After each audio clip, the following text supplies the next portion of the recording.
Guys, James here. Back again with some Arknights today. The event is about to end in about 2 hours. It says 1 hour because it's an hour and a bit. So, anyways, quickly, while we're here, I guess I wanted to read the stories. I've already read the first 2 chapters by myself. I thought I might go read the rest now.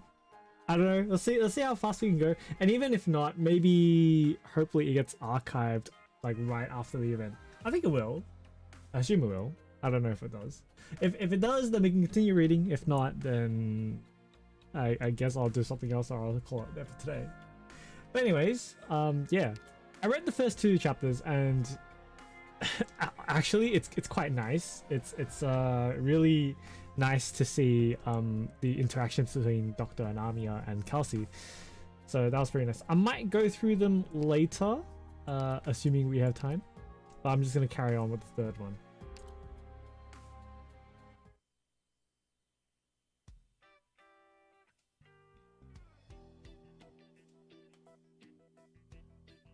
I bet 300. Just a pile of broken scrap metal. Not worth the trouble. You sure? I'll bet 500 then. That thing's important to us. How do you figure? Intuition. Ace is alive! This is... I guess this must be a flashback to when you're still alive then. Not a trigger to find old gadgets in the waste though. When catastrophes blow them out all the time. But intuition tells me that's not your average trash. Ah, yeah, so basic summary of what happened to the last 2. In the first 2 stories. The first one, Doctor was caught up in like politics of some country or place that was trying to use their medicine to basically do bad shit. I guess. very short, quick summary. So then he had to resolve it by pretending to get caught. Hey, yeah, reading Vigilo. I thought I might as well. I was like, you know, I wanted to read it. I read the first 2 already, so but I read them offline. I might read them later on. The second one was about Rhodes Islands. Almost got caught up in a catastrophe. Well, they did, but they survived. So, yeah. Anyways, let's continue. What are you 2 chatting about? Oh, Doctor. Good evening, Doctor. Better check CN risks. One of them makes me happy. What is it? I try not to look too much into like CN news. I don't know, like personally for me it's more of like I like to no surprise. No snipers, screw you, Chet Alter. Alright. But personally I like to keep it as a surprise just to be like, you know, like figure it out then. But it's fine if you just tell me as well. Like I'm fine with it. With discovering it as it comes in or as I see it. I don't actively look for CN spoilers. It's just risk spoiler. Yeah, that's fine. It's no problem. Like I'm not too fussed about whether I get spoiled or not. It's just more of my preferences. Like I'll just stay away unless like someone tells me about it. Then sure. Like I heard about like pink doggo or cat actually being broken, as in like actually game broken. But that's about it. I don't really know a kid. Went to a drifting settlement yesterday while on field duty and turned out something very interesting. Golden Glow is interesting, but still skip. Really? We don't even know what's after Golden Glow, so... I mean, I guess so, yeah. It's just industrial scrap. I've never seen this... I've seen this stuff all over the Western Wastes. Not worth your time, Doctor. But incredibly, it's industrial scrap that still works. Seems to be playing some kind of audio. No alter all the way. Max pot. Ooh. Respect. The no alter should be coming way before Golden Glow anyway, so... I assume if you wanted Golden Glow, you'd have time. Music? It'd be hard pressed to convince me that's music. The circumstances it was found in? There was a strange machine in the middle of the Drifters' settlement, painted red, very heavy. Made strange noises when anyone came near. The Drifters weren't too keen on approaching it, but they still set camp around it. Don't want golden glow. Fair enough. We'll also have moved it back. Damn, Kelsey might know the specifics of its technology. Spend cash to drag back a pile of industrial crap? We have had the luxury. Perhaps that Banshee might take a liking to it. If you have some personal beef going on, I suggest you don't bring it to work. Sounds interesting. Time permitting, we can visit that settlement together sometime. Maybe I'll be able to tell you what it is. Doesn't Ace's shield look similar to Beagle's shield? Does it? Well, we're looking at the back of the shield. Maybe. I don't know, but like typically they all kind of look the same. Ugh, looks like our gamble's gonna pay off then. Now it's settled. Once Her Majesty's affairs are worked out for the time being, together we'll go. And keep to that deal.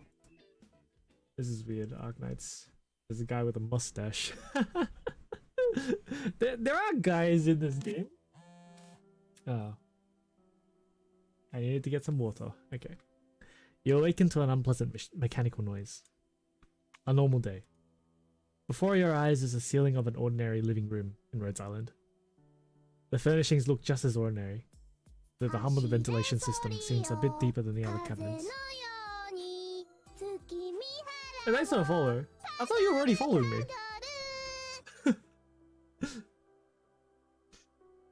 Distraction.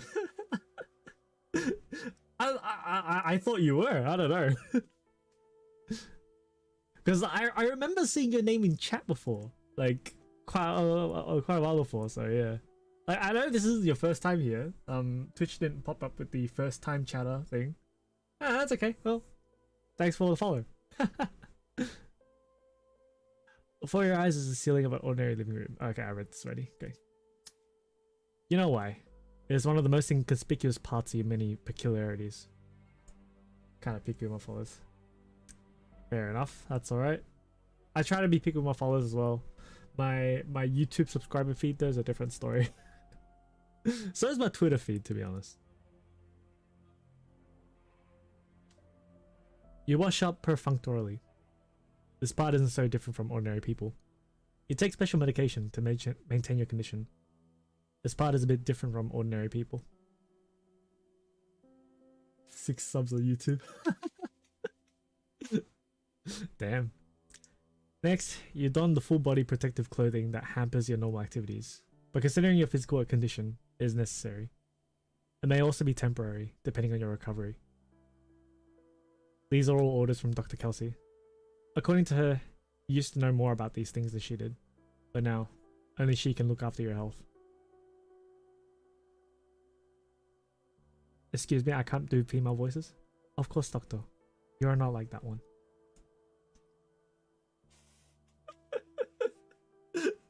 Stop baiting them, Ipan. After my hard work on VI3 with 2 operators. For anyone who doesn't know, there's a bot on my chat to stop you from using caps. So don't spam too many caps. Sorry, Lawrence. It's only a timeout for like, what, 10-30 seconds or something? But it's still a timeout. You know?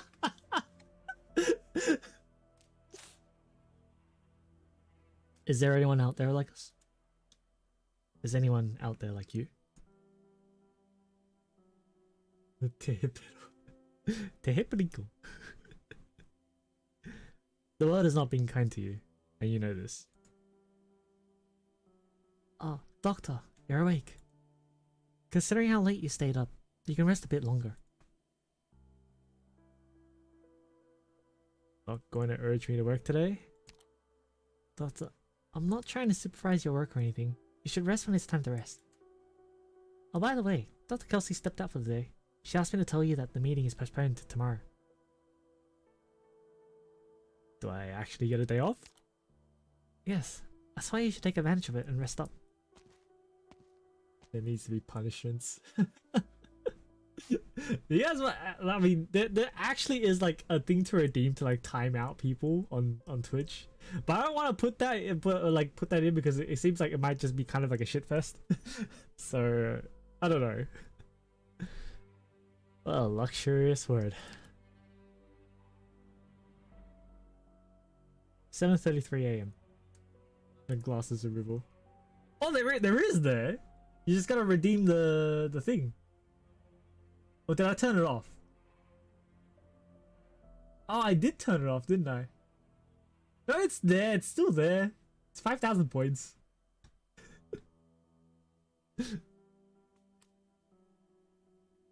Rhodes Island Cafeteria.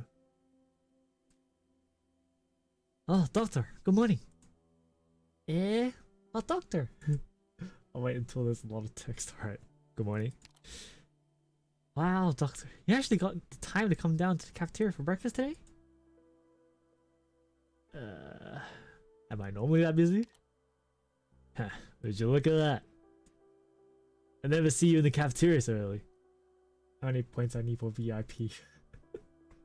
VIP is just something that I give out normally.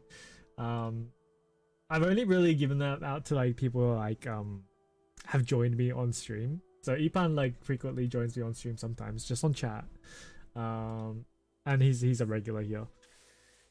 And others that I might know. Lawrence is a subscriber. I think. Blame work for missing. Yeah, work sucks, eh? What impression have I given you? What impression, huh? Probably a workaholic, chronically overworked all year round. Seriously though, this is long overdue. Been like this ever since we left Longman. Don't want to see you break down.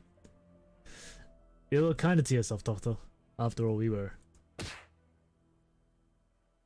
God damn! The hell are you doing? This lips sink ships. Yeah. Regularly should be a cow. Not currently sub to spend while we're gaining money on just a bit. Oh, okay, that was the Twitch sub, wasn't it? That's okay. My life is not solely my own. I need to remind myself from time to time. It's not that, Doctor. That's not what I meant. Whatever. Enjoy your breakfast. I'll leave you in peace. Sometimes, half the time, I'll forget what kind of voice I gave a character, so don't blame me. I'm sorry.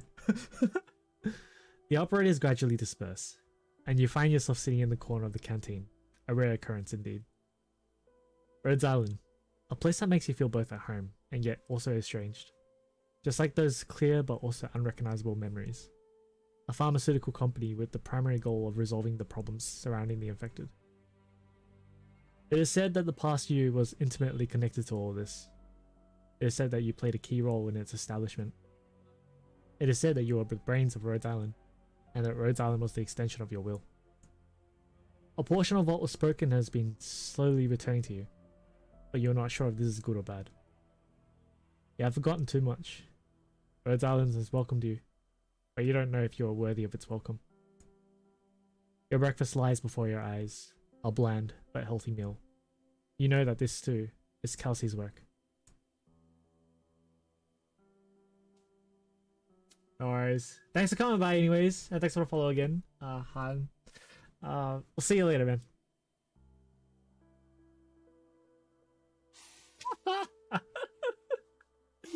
Okay, you knew that one was coming.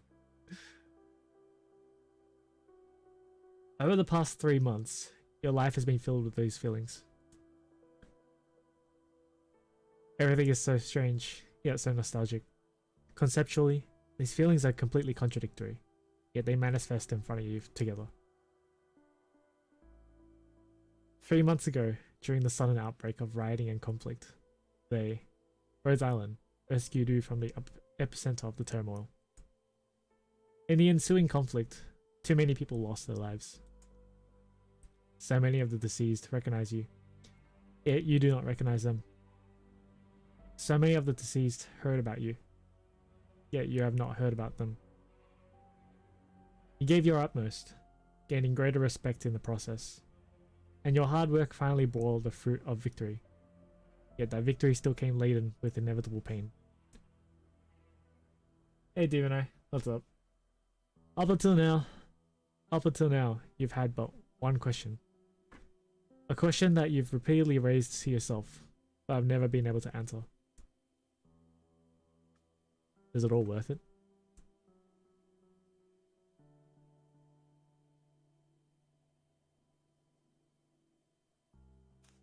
(2:45 p.m) Oh yeah, that's good. Rhodes Island Integrated Bioprocessing Unit. Stretching out before your eyes is the most unique warehouse in all of Rhodes Island. A large number of unclaimed objects are stacked in this warehouse. A petite para operator is struggling to wipe down a badly damaged shield. You recognize the shield. I remember the former owner of that shield.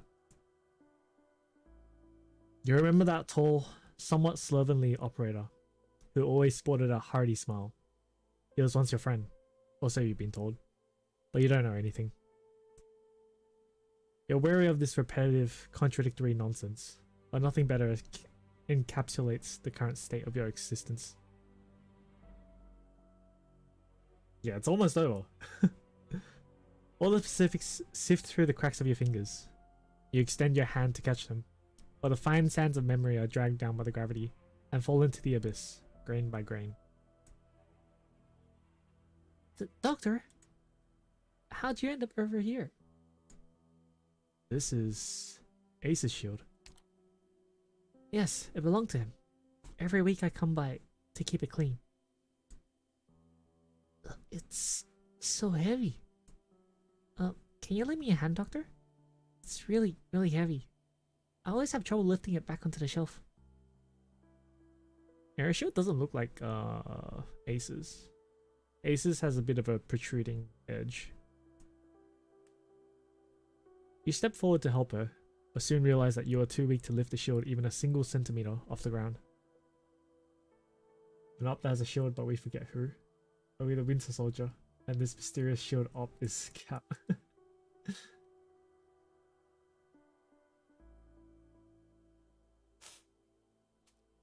Perhaps you were able to do it in the past, but such a task is no longer possible for your convalescing body. Kelsey has reminded you of this, as well as everything else. Hey, Doctor, don't live with your back! Never mind. I can do it myself. But this is Ace's shield. I should at least. Don't worry about it. I always said you're the smartest person on Rhodes Island. Let me help. Alright, just like this though, and be careful. We did it. By the way, who are they? Let's see. Instructor Dobermans and the others used to say that, as well as the elite operators, including Ace. He used to talk about you. He said that you could stand up to half an army by yourself. Were you and Ace close? Were we close? Ace was close to everyone. That's the kind of person he was. A very reliable type. During training, he taught us all sorts of things. Fighting as a team, cooperation, breaking encirclement. The elite operators are always busy, but Ace took the time to drop by the training grounds. I always thought to myself, when could I become as reliable as Ace? The eagle stares at the shield with a sad smile. The dust from the warehouse plaster her hair and face, but the para operator doesn't seem to care.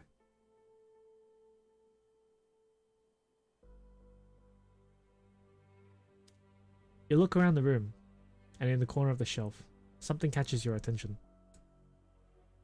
Various photos and ornaments, stacked in a small messy box. Underneath it are some old, faded documents. This is... Oh, that's... Doctor, you shouldn't... What is it? These are things I belong to. They're from the reunion fighters back in Lungmen. The handlers in the processing room were discussing what to do with these for a long time. I ended up stuffing everything in here. You flip through a few photos. These old, yellowed stained photos almost all depict Ursa's people. Most of the people in the photos are clad in ragged clothes, showing a mix of awkwardness, joy, or numbness when facing the camera. On the backside of a silver pendant in the box is an engraving in the Ursa script. To Ivana, my darling daughter, may she always know happiness. Among them are former enemies, as well as former friends. You know that some of them fought against Rhodes Island to the bitter end, and you also know that some of them became allies of Rhodes Island in a time of crisis. You don't know all their stories, but you do know the suffering of the infected. You know, and yet you do not know. Sometimes, those of us who are there will also ask ourselves this question. All of us have been through disaster, Ursus, the infected, as well as us, but was all of this truly worth it? Sorry, I shouldn't be venting my frustration, but every time I come here and see these things... Anyways, please forget I said anything, Doctor. Doctor? It's fine, don't worry about it. It's already 3. Gotta head to the training grounds. If I'm late, Instructor Doberman's gonna chew me out again. Gotta go, Doctor. Remember to lock the door, okay? The payroll operator rushes out, leaving you alone with the ownerless objects stacked in the warehouse, save the slowly settling dust of time. You're about to turn and leave, but a strange red shadow enters your field of vision. Curious, but just not enough to stop your movement. It's just a strange red machine.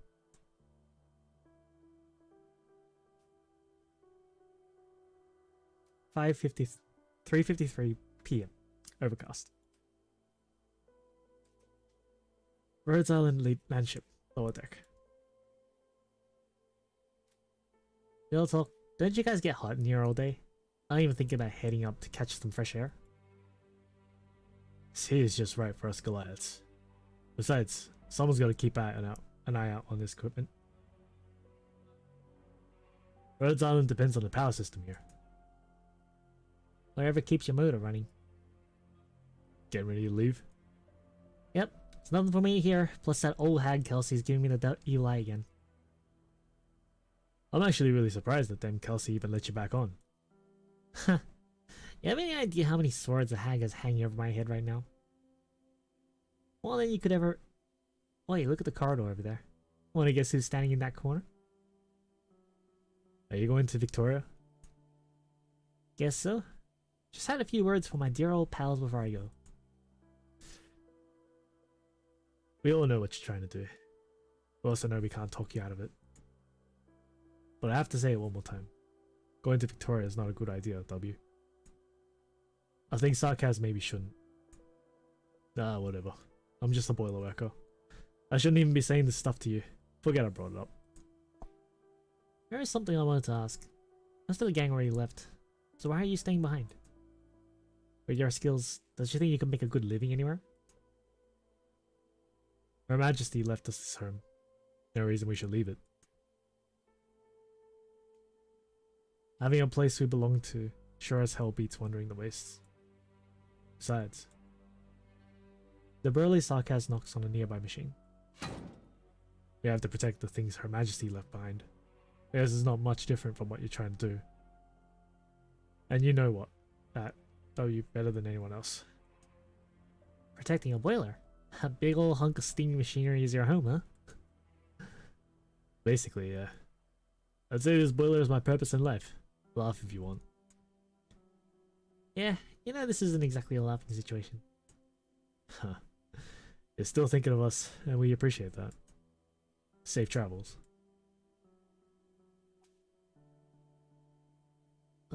Saps.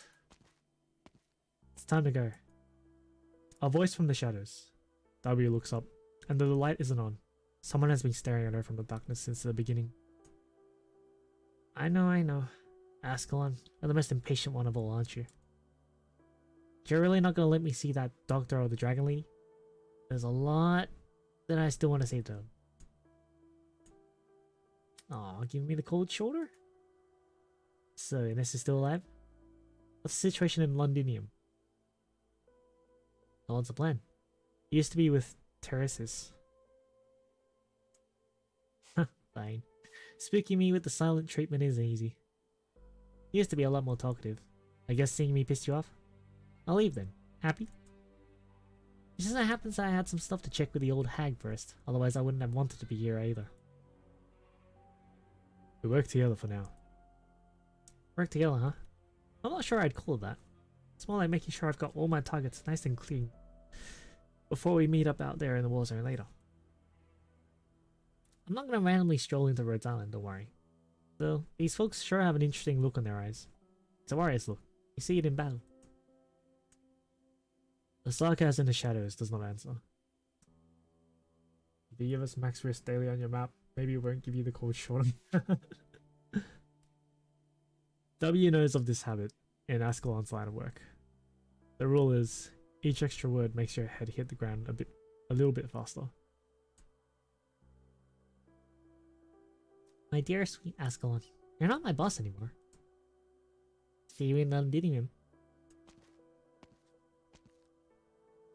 What's wrong, W? You haven't left yet? Huh. That's weird. How come there's nobody there? So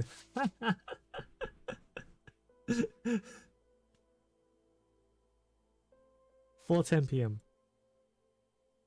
Rhodes Island landship, lower deck. The roar of machinery fills the lowest level of Rhodes Island, the area that provides power to the entire ship. The Sarkas Goliaths are the operators responsible for running it. On weekdays, the bottom level is populated pretty exclusively by technical staff. You're wandering around aimlessly. In these 3 months, you still have not set foot in every corner of Rhodes Island. Rhodes Island is like a small nomadic city. Though much smaller in scale, it is still well equipped.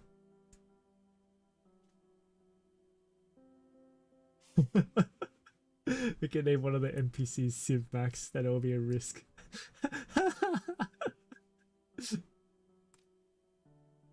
Its internal structure is far more complicated than it seems at a glance, and the power plant is one such example.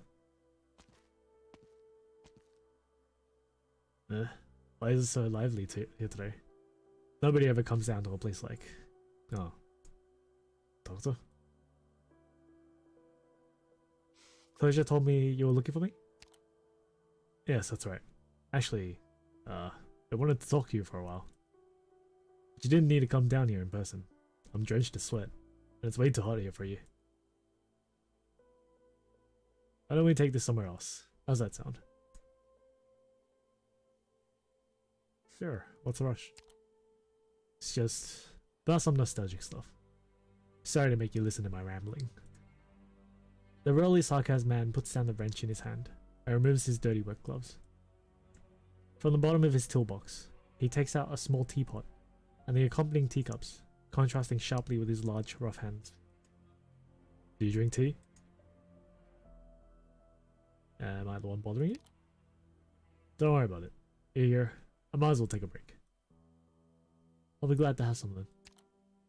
Yeah. I won't try to hide it. In fact, I never thought I'd get a chance to chat with you like this. Seems like you're in a bad mood. Something wrong? Something to do with the weather. He knows more about Rhodes Island than you. You suddenly feel that it is this Sarkaz and his fellow workers who are keeping Rhodes Island going. They grasp the lifeblood of the landship in their hands, yet they deliberately avoid the public eye.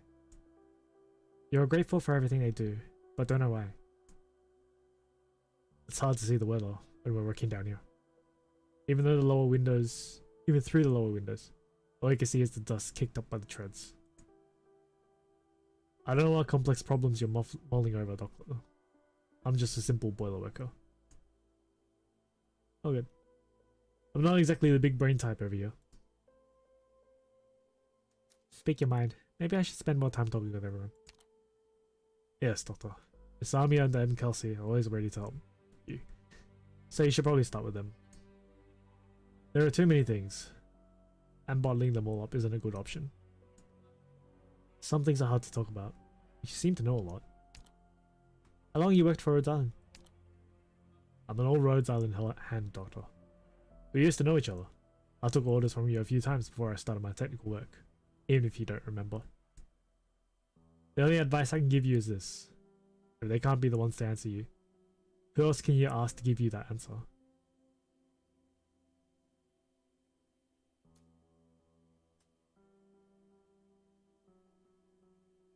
You are the ones she put her trust in. She trusted you, and she trusted in them. Looking for an answer, huh?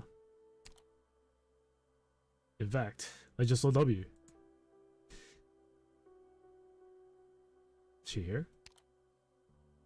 Doctor, you must know by now, but W and Rhodes Island have a connection.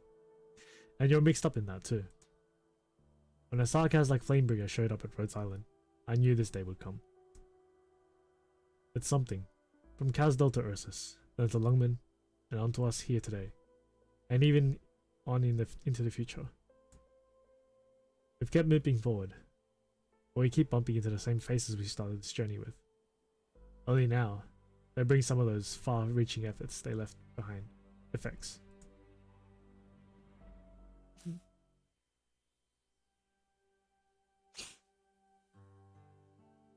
6:22 p.m. Doctor, you're back? I haven't seen you all day. Where have you been? Just wandering around the island. It's fine. Getting enough rest is also part of your job. I feel kind of listless, going a whole day without work. Doctor. I'll tell you a little secret. Don't let Dr. Kelsey know. The truth is, Dr. Kelsey didn't have anything that important to do today. She didn't need to go out. She's seen how tired you've been lately. Wanted you to take a break. Oh. You look pretty happy? Did something good happen? Nothing in particular. It's just been a long time since I've talked to people like this. By the way, Armia, I think I saw something strange in the operator's storage room. Storage room? Doctor, did you... What do you mean by something strange? It was red. Oh, you're probably talking about that red industrial scrap. You might not remember, but it was a bit between Scout and Ace. One day, they brought that device back to Rhodes Island. Closure spent some time on it, decided it was useless. So she let it sit there in the warehouse. Can I go take another look at it? Oh, of course. Among the various discarded, unused mechanical equipment in the warehouse, that strange device towers above the rest. The box-shaped device stands more than 2 meters tall. The red paint on the surface is clearly visible. It has been severely worn down under the perennial erosion of the wind and sand.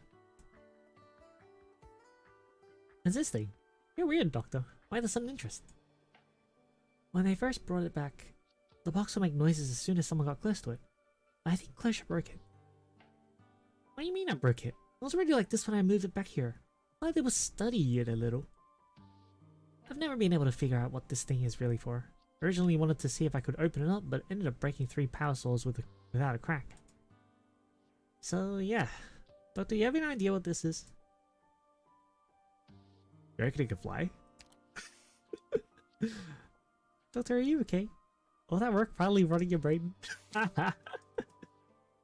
You observe the enigmatic device carefully.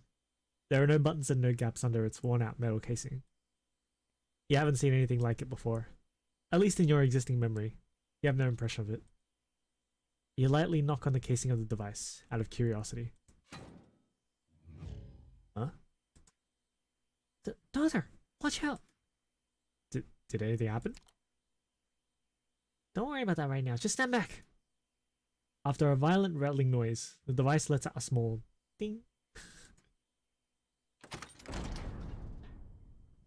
The complete box-like structure suddenly opens, the once seamlessly shut outer shell sliding up and down like a cabin door. Inside the box-like structure, you see an artifact with a metallic luster. Unlike the wear and tear that the outside of the box had been subjected to, everything inside is as smooth as ever, with no trace of the passage of time. However, the man-made object within fills everyone with a sense of familiarity. This is a bottle of beer, right? No matter how you look at it, it's just a bottle of beer. What the heck? There'll be something super high-tech in it. Something a bit more constructive. For all that time, it turns out it's just a vending machine? What's the point of making something like this tough anyway? You need to withstand an originium bomb? Ugh, but is that kind of a weird color of beer? I'll have to look into it some more. Doctor, do you know what this is? Nothing. Just a heap of scrap metal. What really matters is we got ourselves an extra bottle of beer. But closure, this beer. Just put it in the room next to Ace's shield.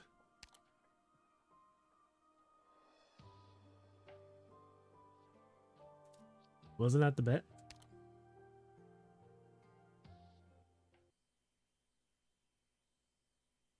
Whoever could open it would get a beer?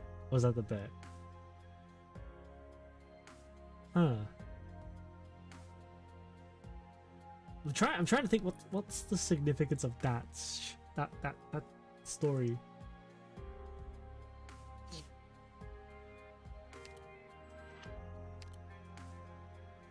I'm not sure, but it's kind of, I don't know how I say it, a bit weird to see Beagle after knowing what happens to her with the Who Is Real event. Yeah, reading story. Oh, Max is in chat. I just noticed your avatar popped up. Yeah, reading story, so I'm not in chat today. I should probably get rid of the avatars for today.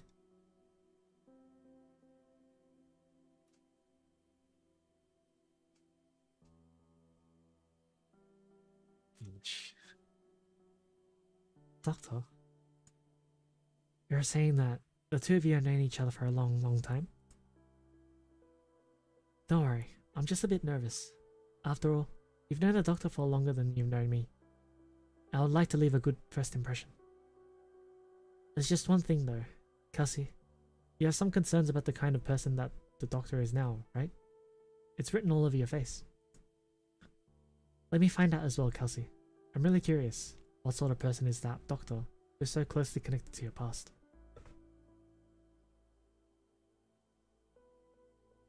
How should I go about it? Meeting this Doctor, exchanging pleasantries, connecting the Doctor to myself and the Sarkaz. These are all questions I have to answer for myself. My opinion can influence you as well, yes? So Kelsey, take me to see the Doctor, won't you?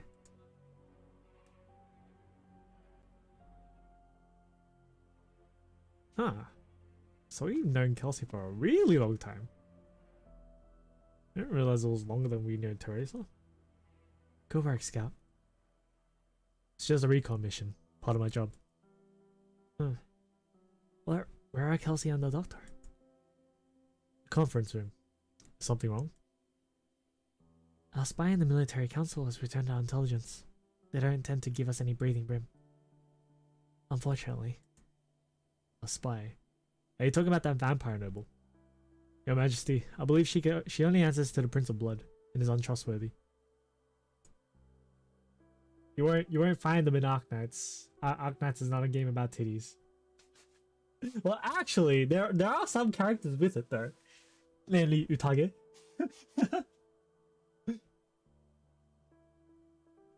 Most of them are nothing more than spectators looking out after their own interest.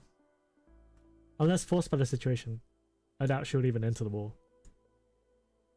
Of course, I understand your concerns, Scout. But at least for now, she won't lie to me. She hasn't worked up the courage for that yet. Titties are gone now, wait till next summer. Kelsey? Doctor? Are you too busy? Your Majesty, is your meeting over? Yes, but the results aren't exactly a cause for celebration. Am I interrupting your work? By the way, since I rarely get out of my meetings before noon, would you like to have some lunch with me, Kelsey? It's too early. Huh? Oh, I suppose it is. No, I mean to say, you're a lot earlier than usual. It's hard to imagine that the people in the chairman's office would just let you go with that easily, unless the result is so bad that there's nothing to talk about. Even if that is the case, you still did come a bit too early. I guess so. But we anticipated this current situation a long time ago, didn't we? So, the discussions didn't go smoothly. I guess the situation is worse now, to the point where talks are about to break down. What happened? The military council has gained support, and our information channels throughout Kazdel are shrinking. Babel will likely come under siege in the fall. Some of the Sarkaz betrayed us, which is to be expected. But Babel is not fully prepared yet. Sorry, Kelsey. By the looks of things, we won't keep it together that long. The king of Naxera and the rest of the royal court. They've only put forth a more demanding request. Don't worry, Kelsey. They're just targeting me. But we no longer have the leeway to deal with more mistrust. Teresa. What is it, Doctor? Oh, mate. I haven't formally solicited your advice yet. It would be unbecoming of me to start giving orders rashly. Doctor, it seems we'll need to get a bit further away from Kazdel. This calls for a full relocation, or in other words, a retreat. Do you have a second opinion? This might be the only option. If possible. I would have liked to give everyone more options, but we're out of time. The military council's ideas are both too heavy-handed and direct, and I stood firmly opposed to their ideology. But to prevent Kazdel from making unnecessary sacrifices, we'll have to leave, temporarily. I truly believe, that we share the same heart, and the same blood flows through us. But even blood can be separated and transfused, and I don't know when we'll be able to merge again. At least for now, separating is the least damaging option. Every Sarkaz has a desire to follow her beliefs. I can feel your convictions, and there will be many Sarkaz following you. But I will not help you make a decision. I can only bear witness. Yes, that's the best arrangement in front of us so far, Doctor. Alright then. Without further ado, the two of you should pack up and get ready to set out. How much can we take with us? Unfortunately, not much. We may have to abandon a large number of our facilities. Ascalon will buy us time. That's more than enough, Teresa.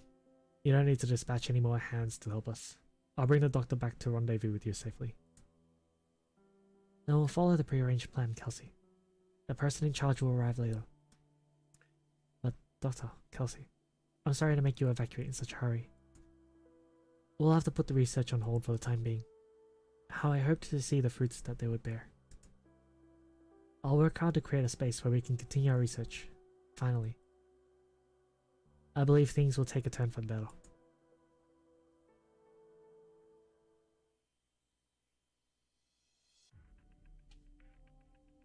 "13 days later. Kazdel border. Babel encampment. Doctor's camp. Who are you?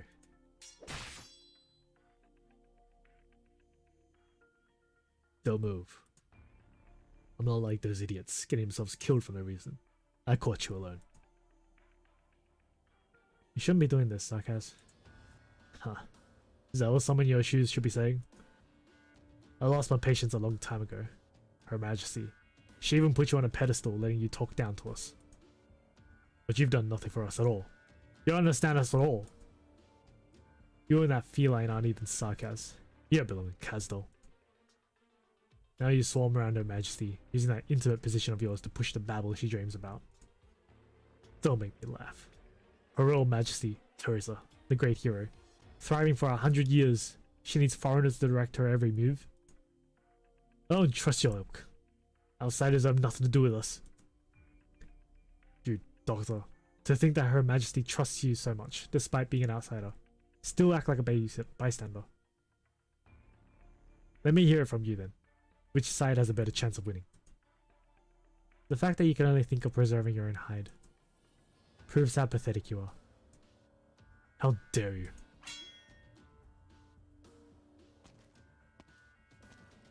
Are you done? What? Scout, what are you doing here? Don't underestimate Ascalon, traitor, let alone Her Majesty. Her Majesty chose to be on a missionary of benevolence, to allow people to get a taste of the right to freedom. But you use that freedom to do something vile. You clearly know that Her Majesty respects the Doctor. You've also heard the Doctor's public statements. This one has nothing to do with our civil war. But you took advantage of Her Majesty's kindness and the Doctor's tolerance. Maybe there's no need for me to judge you, traitor. Scout.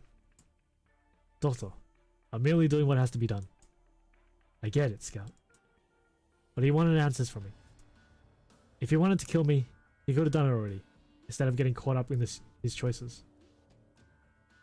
You're still saying that now? Fine, you call the shots. Let me talk to him, Scout. Teresa won't mind. Damn you. You want to talk reason with a knife to my neck? Ridiculous. Damn it. Why do you think Her Majesty has chosen to trust two outsiders? Why does Her Majesty trust you? It's nothing more than you using your rhetoric and silver tongue to manipulate fact and fiction. Ridiculous. Hilarious. Her Majesty, our king with her lofty ideals, is buying into this clown show.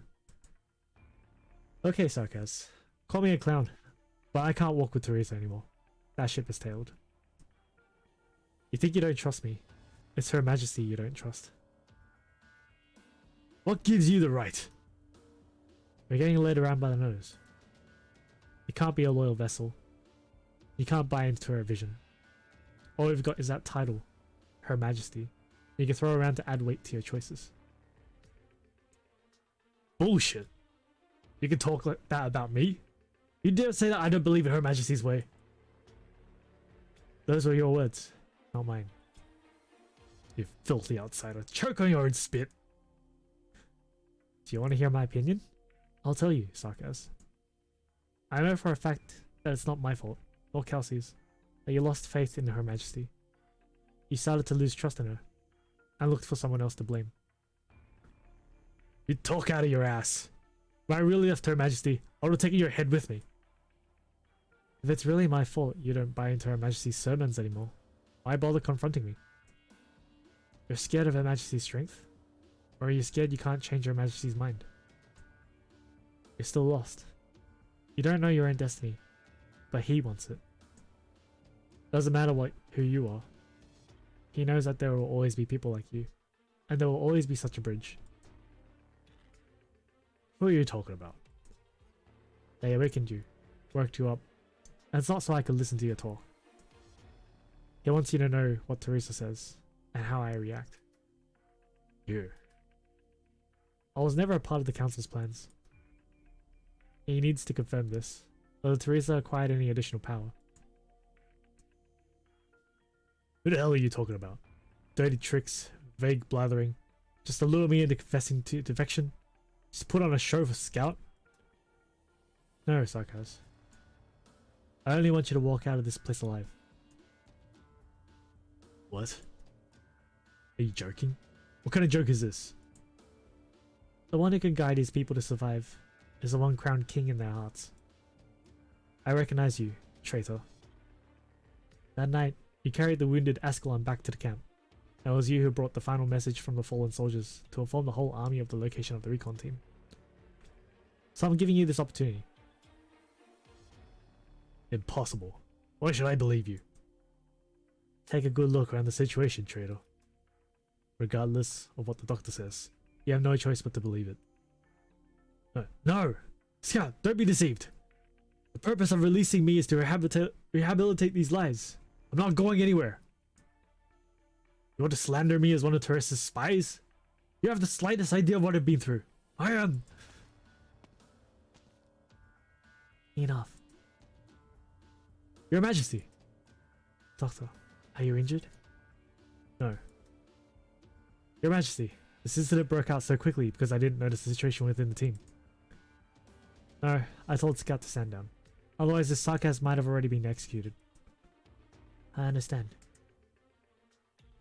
Your Majesty, Ah, it's you. Yes, when I was giving my sermon, You were standing below. You're one of the many faces in that crowd. What the doctor said is right. You and your mercenaries have made military gains for us, but that is not an excuse for your current actions. Your Majesty, You don't trust me, Marco? You, who rescued so many of your compatriots and brought back information for us from the most dangerous of places. Now, you're no longer willing to trust me? No. I was just... I can't even bear to look up at her. What have I said? Your Majesty, it seems that there won't be any use interrogating him. The situation is grim, and we need to evacuate imminently. We must immediately confirm whether there is any unrest with you among the team, or if there is a Kazdal spy. Please hand him over to Ascalon. Yes, before that, Doctor. Can you tell me what he did to you just now? He didn't do anything. This might have been an assassination attempt, but I don't see that as the case. Doctor! Teresa, if I was to say that he is by far the most innocent one, would you believe me?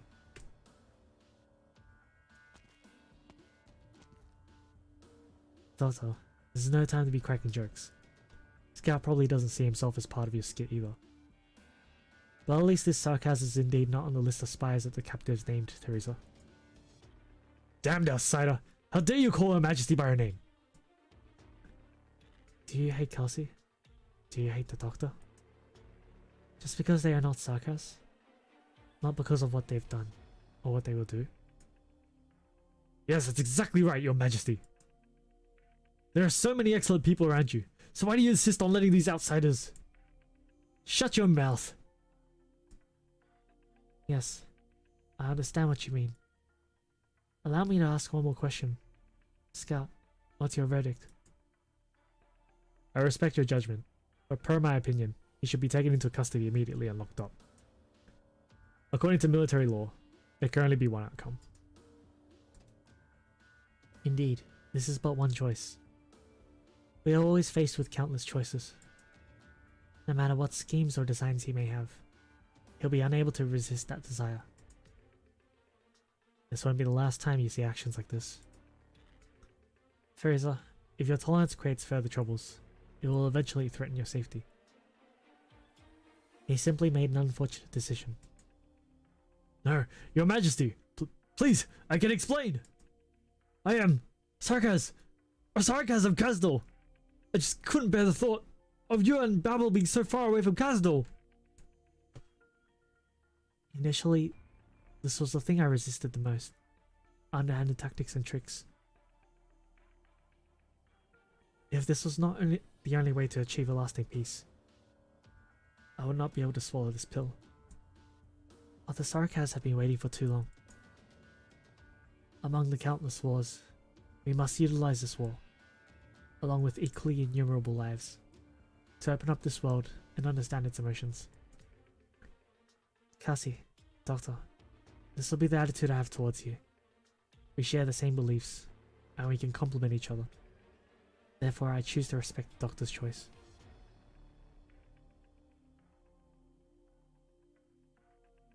What the fuck, Max?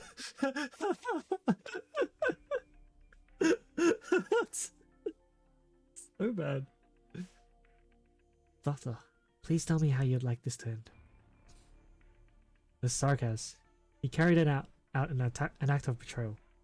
Not against me, but against an image of Teresa in his heart that had disappointed him. He cannot be called a traitor. As far as I can see, His Majesty Teresa is willing to grant freedom to so many people.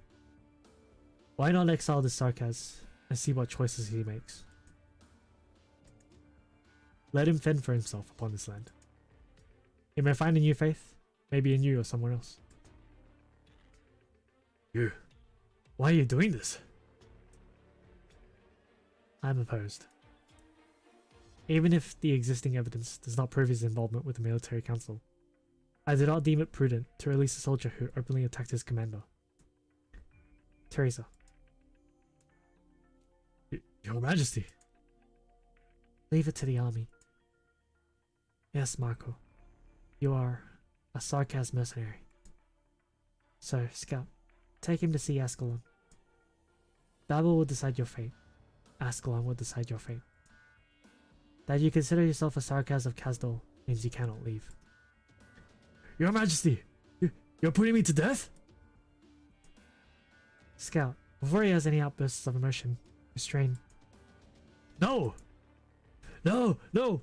No! You're right. That's right. Kill me! You're doing the right thing. Sending a flake like me to hell. You are a war hero. To execute a traitor. I don't be like me. It's what you should do. Behave yourself. I was wrong. I was wrong. Your Majesty, you still have what we long for. The story we've heard for decades. The banner of the 6 heroes still flies. How many have grown up listening to the tales of you leading the sarcasm against foreign invaders? The masses wait for that era to come again. I've been waiting. We've all been waiting. We're still waiting for those legends to reappear. Waiting for that blood-stained history to reignite. This is what sarcasm should be. This is what the sarcasm must be. Your Majesty. Now, this is justice. You have become justice. Your Majesty.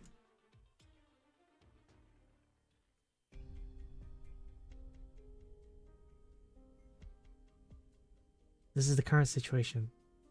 The mercenaries we've been able to contact will arrive in 2 days. Whose team is it? Hodor's. Hodor is an excellent commander, but he seems to despise war even more than he lets on. I'll ensure that he arrives on time. Go work, Kelsey. Perhaps one day, the Sarkaz can finally escape meaningless conflict and sacrifice. There's sorrow written all over your face. Is it because of the incident with Marco? In him, I saw a microcosm. The road ahead of us is still long, Kelsey. It's too long, Teresa. Such that your people want an answer, and they want it placed before them. But you'll accompany me down that road, won't you? Of course. That said, I heard you were doing some fashion design last night. Oh no, are you going to discipline me? No, why would I? Proper relaxation is necessary for stress relief. The situation isn't optimistic. Your removal will affect the moral of all sarcasm. I know. Teresa. Doctor, what's the matter? Ascalon sends word that Marco committed suicide, out of fear of punishment. In order to avoid embarrassing his king. Teresa. I know. Doctor, what are you going to do next? Oof, that's... man. In addition to the mercenaries, all Sarkaz hiding under Kazdal's sphere of influence are paying close attention to our movements. This is a comprehensive relocation, and we have no margin of error when it comes to intelligence and logistics work. Thank you. I'll speak with Ascalon later. She'll find good candidates. Very well. Doctor, don't worry. I trust you. Thank you. Hopefully, the visions that I've seen will... No, rather as long as we can still see. Let us move forward a bit. That's right. I've already gotten used to it.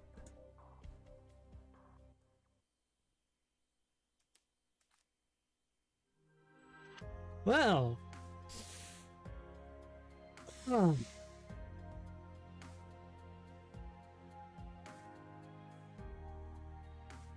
I don't know what to think about that one. Honestly, I don't know what to think about that one. It's interesting that we get to see Doctor before he lost his memories though, what kind of attitude he had. Like, up until now, like, they've been describing Doctor as pretty ruthless? Or like something like that? Like, pretty savage, like a chess master almost. Like, treating his pieces like pawns, essentially. I can't really see that. I don't know. And then the whole deal with the sarcasm, the betrayer. That's why you had the 4 a.m. Dr. Big Brain meme. What was that meme again? Is that the one where he's like he's lost all his sanity or some shit? Yeah, I don't know what to think about that one.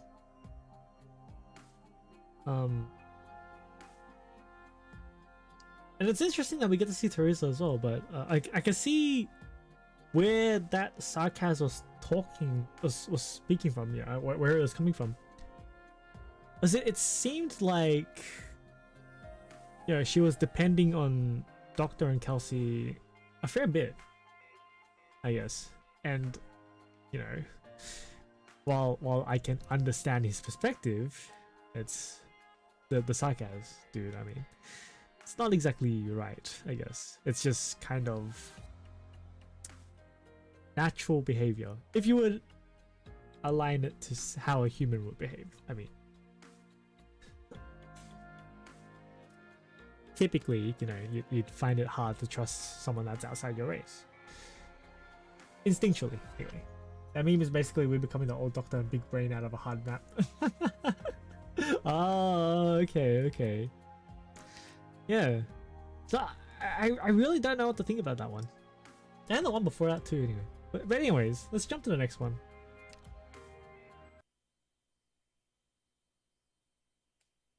My words don't matter much.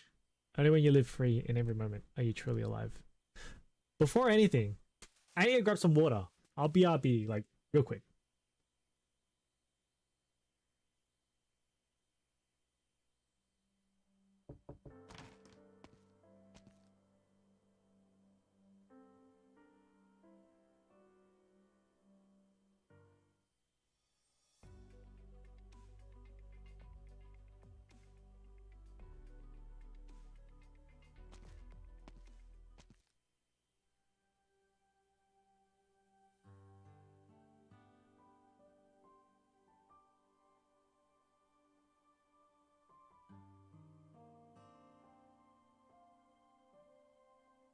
So I just realized that my phone was like skipping it.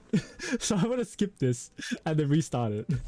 So because I put my headphones on my phone and it was skipping it. What the fuck do you know? Hey, titties, that's booties. Alright. Let's start that again.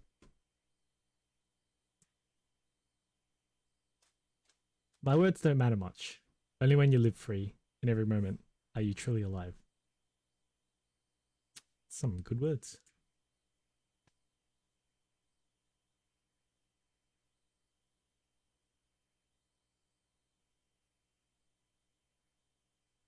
Go and experience the world for yourself.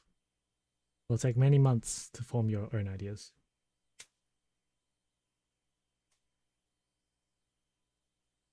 Kelsey, I hope you will.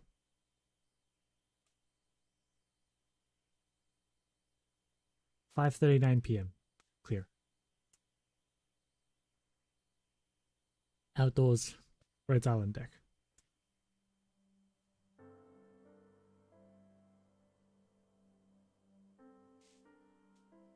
You've been quite busy lately, right? There are many things you have to do. Proper rest is also necessary. There have been some small fluctuations in your psychological indicators as of late, and I will continue to monitor them.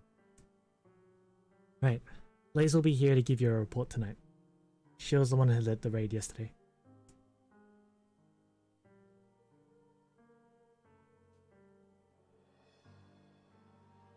(1:23 a.m. Rainy. Babel Temporary Operational Command Center.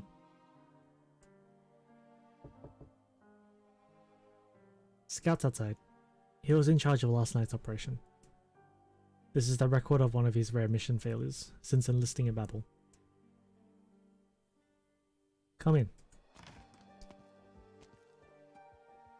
Commander, Dame, you're both here. Let me briefly explain what happened last night. When my squad was sweeping the battlefield, they found traces of enemy troops that could be tracked. I made the decision that this was an opportunity to sniff out the enemy's position. Insisted on giving chase, ended up getting ambushed. The responsibility is mine alone, and I'm willing to accept the army's punishment. This is not a decision an old sarcasm mercenary would make.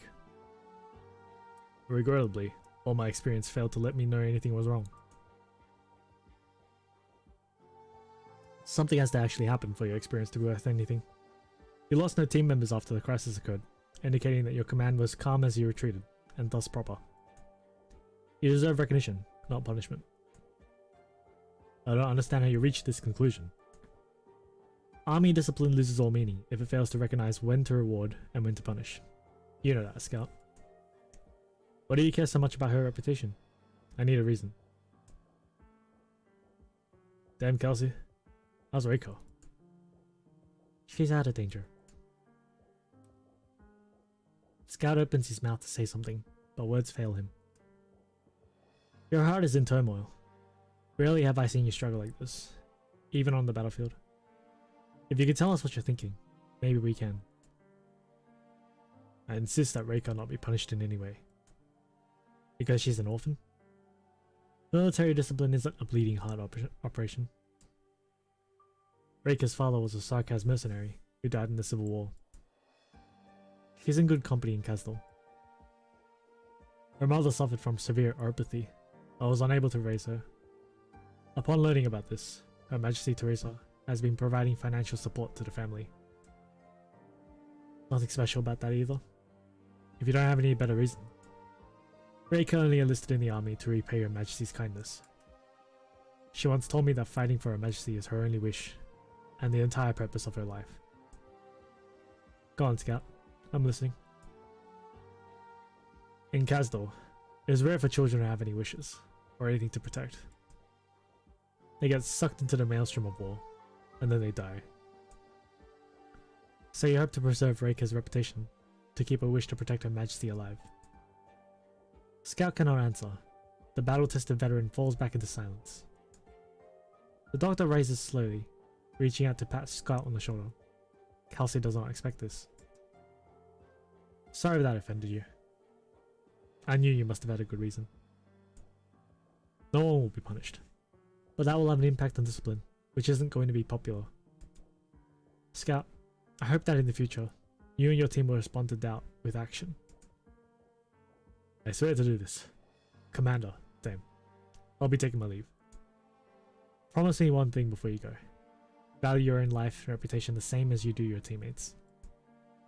I will.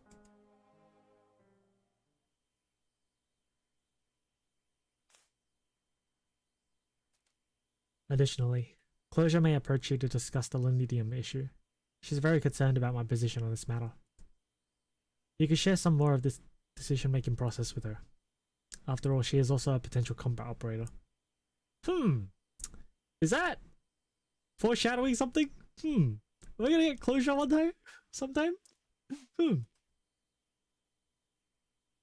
Of course, you can also discuss other things.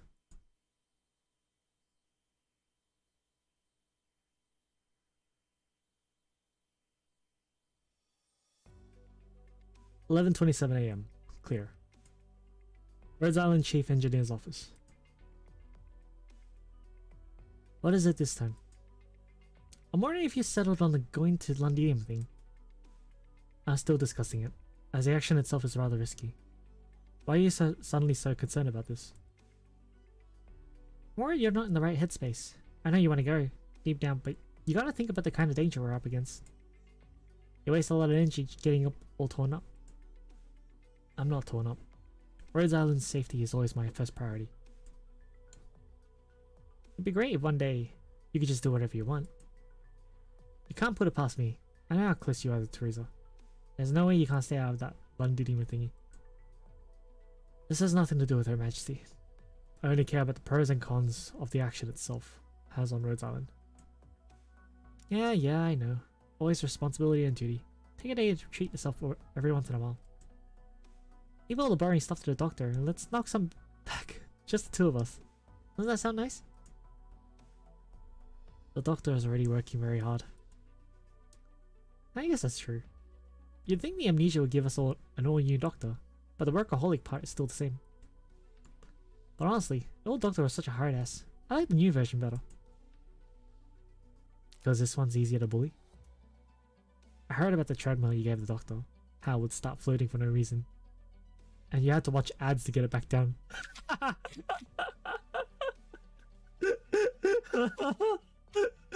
What kind of treadmill is that? What a troll.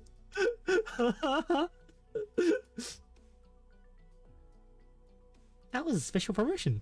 I was trying to save the doctor money. I need you to be more considerate. The last thing I need is an overwhelmed doctor getting scared to death by levitating exercise equipment. Yeah, sure. Well, why so serious all of a sudden? Maybe it's something about how I knew the old doctor, but I keep getting this uncontrollable urge to pull the most hilarious pranks. Especially before, when the doctor was acting weirder and weirder. Enough closure. No more on the subject. I forbid you from mentioning a word of this to the doctor. Don't worry, I'm not that clueless. By the way, Kelsey, before you go to Londinium, I'm going to carry out renovation of the underdevelopment area. Gotta think in that hole at least. It'll be pricey, but a reliable engineer that I am, think that the level of investment is still absolutely necessary. So on behalf of the engineering department, I've decided to fight for 3 days and nights to give the underdevelopment area a brand new look. No need. The underdevelopment area is the sturdiest place on the ship. I thought you'd say that. Right below the underdeveloped area is a drone hangar. That hangar doesn't have any support pillars. Once we knock out the upper part, the top of the hangar will deform and then... Kelsey, why are you glaring at me like that? I'm scared. You just want to do your own thing. Alright, cards on the table. I'm the chief engineer. Of course I'm going to be curious about some place I can't get into. I have my reasons. All those secrets in your gullet are going to suffocate you. When are you going to open up to me already? You can't carry this all by yourself. Maybe that day will come. Looking forward to it. Wait, huh? Did you just say something not super uptight?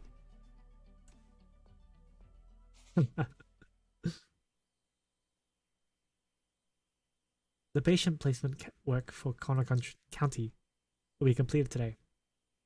In the coming days, you'll once again need to reassess the defensive strength of the settlement site. The medical department will forward the relevant data to you later. In the future, similar tasks will gradually be transferred over to the elite operators, so that your energy will not be diverted from more important issues.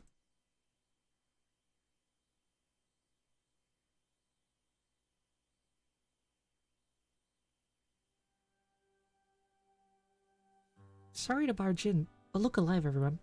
Dr. Kelsey is about to start her daily rounds. It's earlier than usual today, huh? There's a bunch of logistics department of folks as well.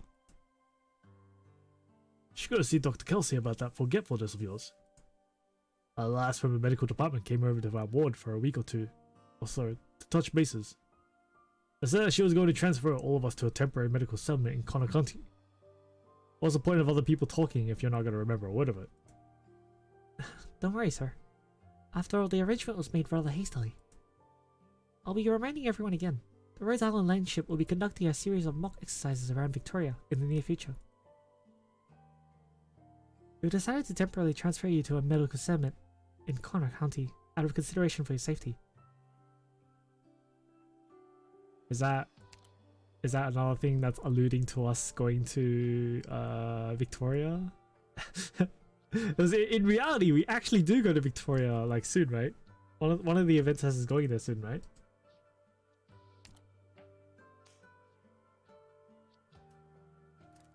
Please rest assured that the medical facilities there are comprehensive, and you'll be accompanied by most of the medical staff. Chap 9, baby. Oh, that. Oh, okay. Look now, that's Harry. Ah, Dr. Kelsey! Look at me standing right next to me! Don't worry, I just got here. Harry, pass me this patient's blood works report. You recovered quickly and your empathy hasn't shown any signs of deterioration. Hey, Festilin. What's up, my homies?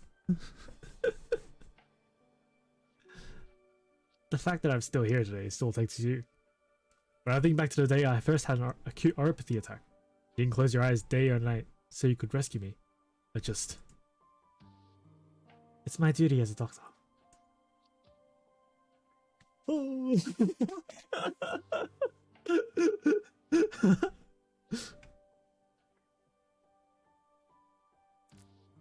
Next, I'll have to read the relevant agreement on the transfer and resettlement. And you'll sign the agreement after I read it. According to Article 4 of Rhode Island's Homeopathy and Treatment Regulations. Easy there, Doctor. You don't have to read all that. Rhode Island has my complete and total trust. Just show me where I have to sign. I appreciate it, but reading out the agreement in its entirety is also to protect your rights. Ari, time is short, and we may not have the manpower to carry the patients. Check the hallway to see if anyone can help. Alright. Doctor, good afternoon. What brings you here? Long time no see. Posted something regarding Risha and Discord. You check that out. Okay. I'll have a look at it later, yeah.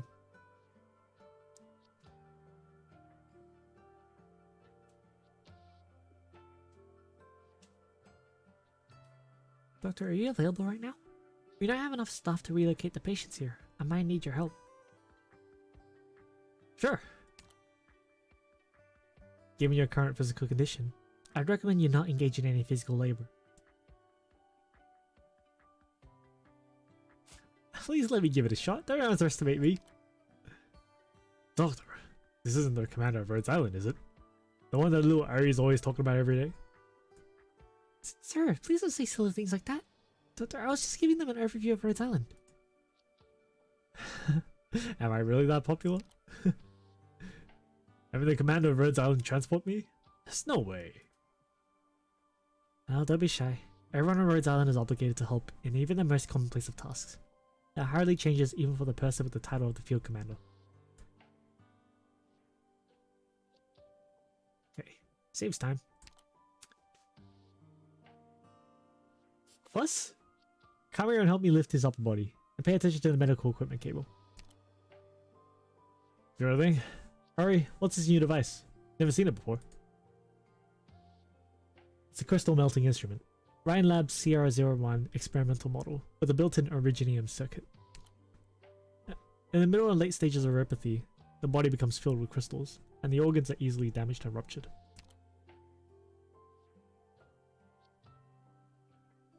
The crystal melting instrument utilizes the sequential release of concentrated energy to dissolve the crystallization. That's exactly right. See, it's just as I said. Doctor really knows everything. Hold on. Use your left hand to place the patient's hands together over the side of your neck. Then use your right hand to cradle both the patient's legs. Ah, so like carry them from the front, kind of? Sorry. I didn't pay very close attention to Dr. Kelsey's battlefield handling course, and didn't learn a lot of that material. That course was originally structured for you to cement your knowledge with practice anyway. But how'd you know that, Doctor? If I recall, you were out in Sargon during that session. Maybe I'm just a genius. One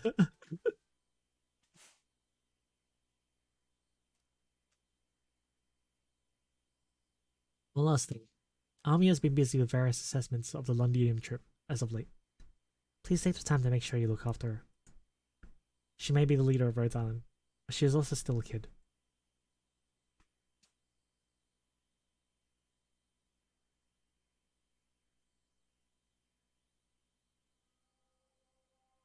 (2:29 AM).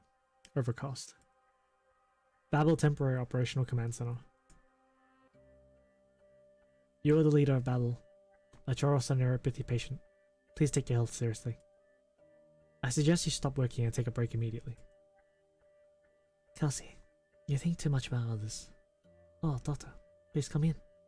We weren't discussing anything confidential. Do you think it's a good thing there's not much OST in Arknights for their story scenes compared to FGO?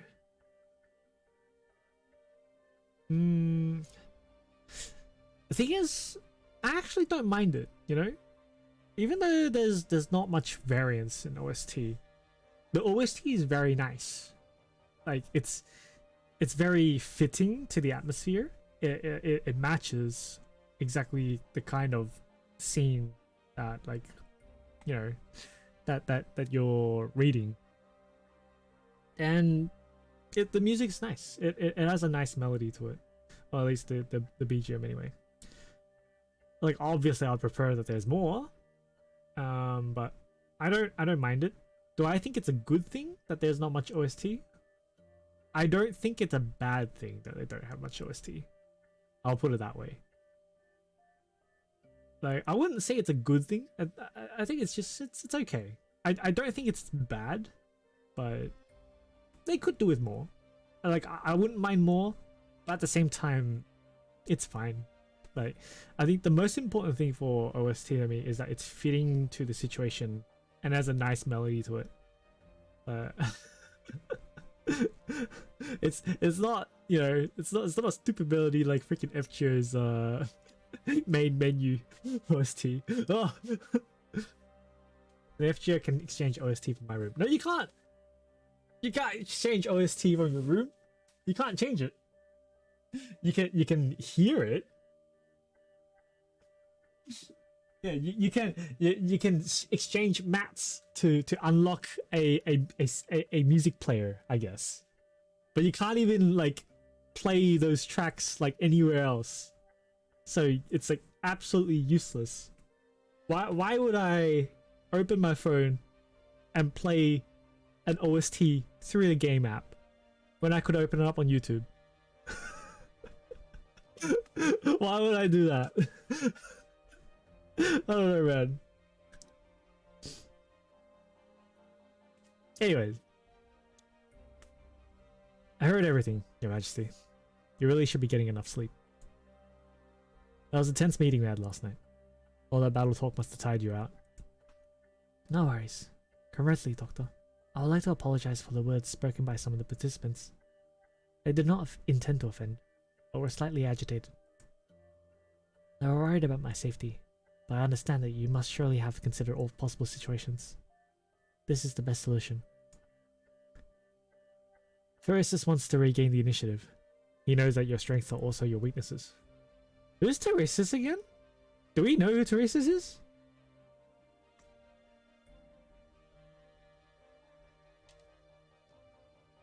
He's not the guy that was possessing Tallulah, right? No way, right?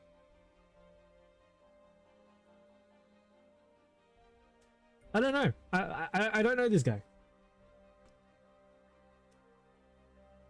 But what he doesn't know is how much you're willing to sacrifice for the Sarkaz people.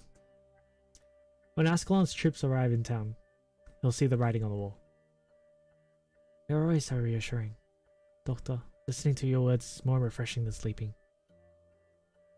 Teresa's weary face flashes a smile of relief, a smile that becomes gentler as she looks out the door. Come in. Here, sit next to me. But... No need to look all around. There are no outsiders here, Amiya. Aww. Dr. Kelsey. Good evening. I didn't mean to stay up this late. No one is blaming you, dear. Let me guess. Did you have a nightmare? No, I didn't. The soldiers moving around woke me up. I was looking out the window and saw Ascalon getting ready for a long trip with the other fighters. They are on a mission. But Ascalon said she would never leave me or Her Majesty. Ascalon's a grill. Okay. I vaguely remember hearing Ascalon in other stories before, but I don't remember where. Or who she is. Send some parallels. I was worried, so I snuck in here to take a look. Amiya, my dear Amiya. The doctor gave Ascalon a little job. They'll be back soon enough. Think about it. Has one of the doctor's battles ever run long? You're right. If that's what the doctor wants, I'll feel much better.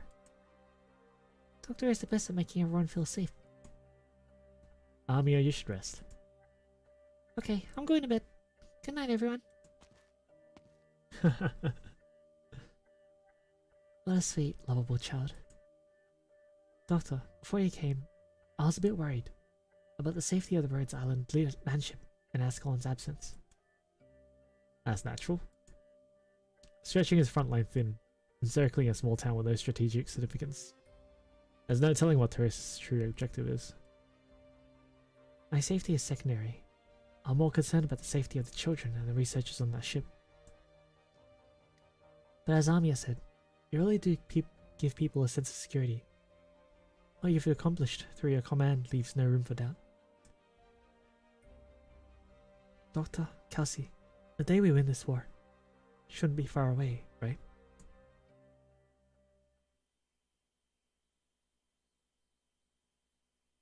Now, all of that is well outside your normal schedule. Daughter, are you still listening? I am.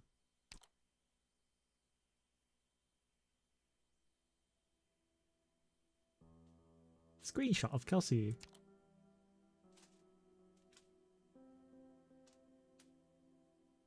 In case I ever want to use this. For posting on Twitter, I mean. Daughter, what does it mean to be truly alive?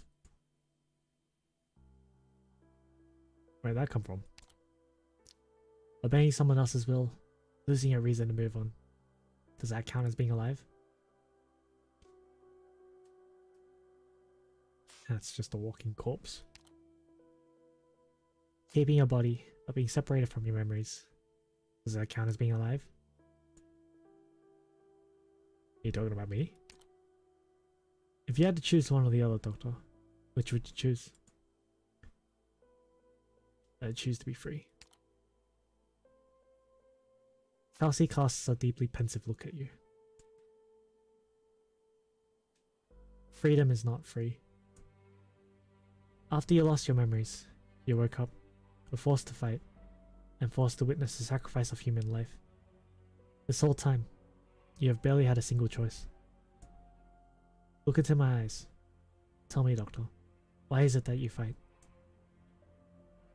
Memories continue to pour forth in this moment, and everything that has happened since your awakening in Shadowbog flashes before your eyes vividly, joy and sorrow intertwining. An answer becomes clearer and clearer in your mind. You almost blurt it out subconsciously.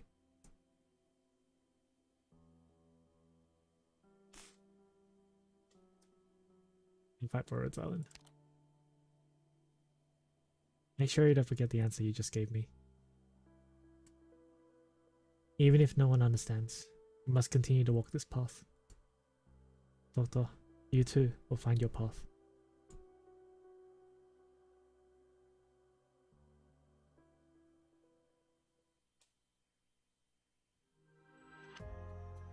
Deep. 3 deep, 5 me.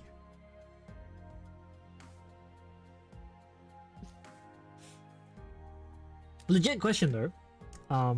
You know, are you still alive if you don't have freedom to make your own choices? Is that called living? Yeah. Something to ask yourself. Personally, I like the freedom of being able to have my own choices. Like, lots of these Raid Shadow Legends ads before your stream can be viewed.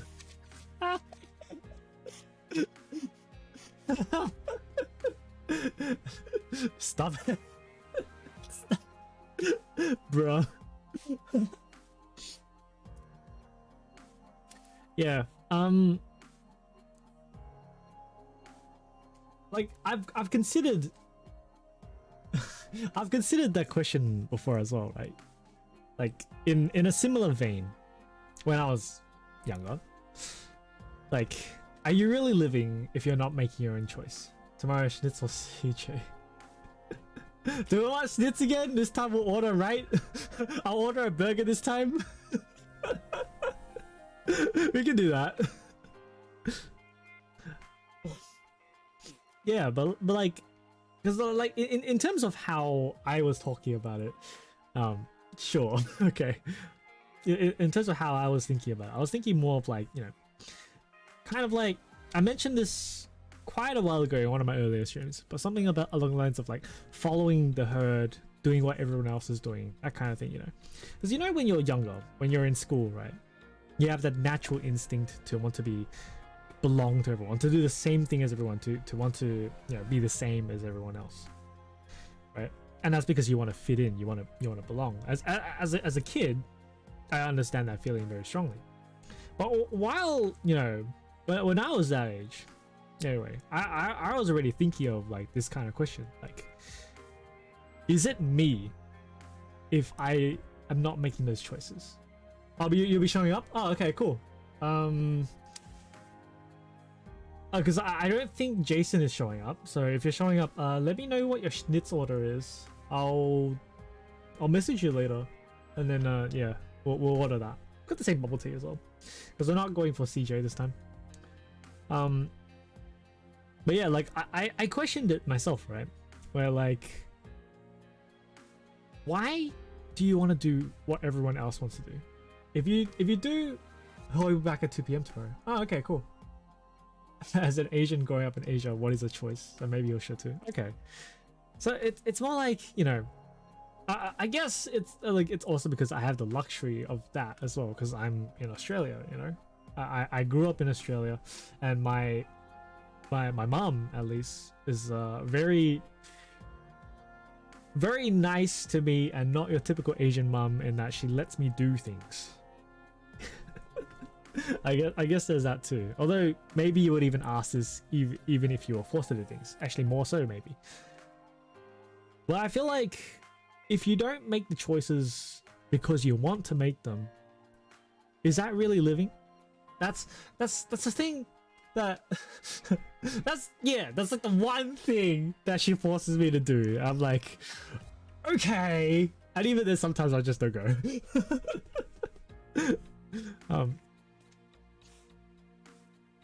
And lately I haven't been going, yeah, what with the pandemic and everything. So yeah, like, is it really your choice? If you're not really making your own choices, are you really being true to yourself? Is that you? Is what, I don't know. It's a highly, I don't know, philosophical discussion, I guess. It's one of those things. It's the rabbit hole that you dig yourself into. But like, I thought about it for myself for a long time. Like, and that's what, you know, pulled me into the conclusion. You know, I want to do things because I wanted to do them, not because anyone tells me to, but because I wanted to do it. So for you guys, you know, if you ever come to a choice, you know, think about what you want to do, because I think that's the most important thing. Because at the end of the day, you only live for yourself, really, and that's quite selfish to say it, but you're the only one that's going to be left. Like, you're with yourself 100% of the time. No one else will be with you 100% of the time. It's, you know, that's just how it is. So in Victoria, people can report you to police if you are now police now if you're a Christian and if you pray like one. If someone reports you, you can go to jail. Fine or both. What? Why Christian? I mean, I'm not Christian though, so it seems straightforward at first, but it's deep. Yeah, I'm Catholic, so technicalities, you know. not by choice, mind you, but I'm Catholic. Don't know, but they're targeted Christians. Okay, that's fucking weird. I'll have to check that out later. And bye, YouTube bot. But yeah, like it really, you know, it's like, make a decision for yourself. At the end of the day, I think you should live to be happy. As cheesy as that sounds, I think that's what you should be striving for. If what you're doing makes you unhappy, think about it a little. That's just what I think. I don't know. It's a bit cheesy, but make a choice for yourself. You know, just remember that you're the only one there. As selfish as that sounds, I know it sounds really selfish, but like, make it for yourself as long as it doesn't hurt anyone else. You know. He gets it. Okay. Alright. And yeah, I know it does sound very selfish, but I think ultimately you should look after yourself. You're the only one that's there. Anyways, moving on to the next chapter. Story. Next, verify language logic function integrity. PRTS, tell me a story. Alright. Ah, it's you. This entire time, you've been lingering there. Since your last visit, it has been 15555555555555555. I'm not counting the vibes. Being snitched on by your neighbors for your religion isn't new, so I can believe it. Besides, Australia is a godless country. Look at the bullshit they have to deal with. No wonder someone would be angry seeing a pious person. This is a joke. Well, half of it. Yeah.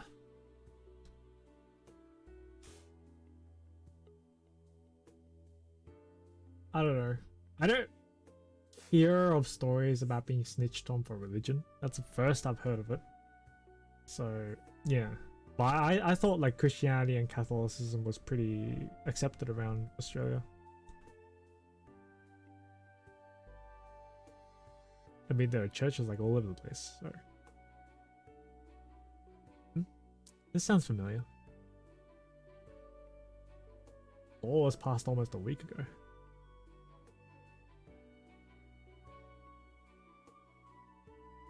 Oh, okay. You're talking about Jewish. I thought you were referring to Australia in particular, like in terms of religion.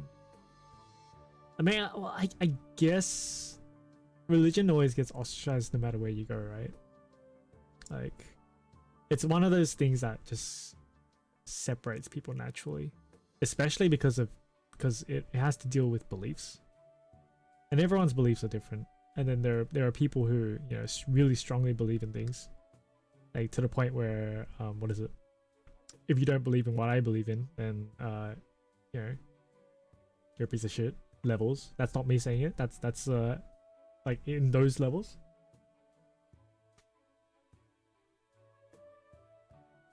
Religion in general being prosecuted, not because it's in Australia. Yeah, alright. Well, Buddhists like me praying to a Christian. Would that count? Pray like, oh, what? So you do have the banner Bible installed for some reason there. I don't know. Whatever. I'm just gonna, you know, just forget about religion, man. Religion's just, you do you, you know. Religion's one of those things to me where, if you believe in it, sure, but don't force others to believe in what you believe in, you know. And that's not right. Everyone has a right to believe in what they believe in. You can do whatever you want, as long as it's not hurting anyone else. Victoria's getting messy here now with hardcore commie state. Alright.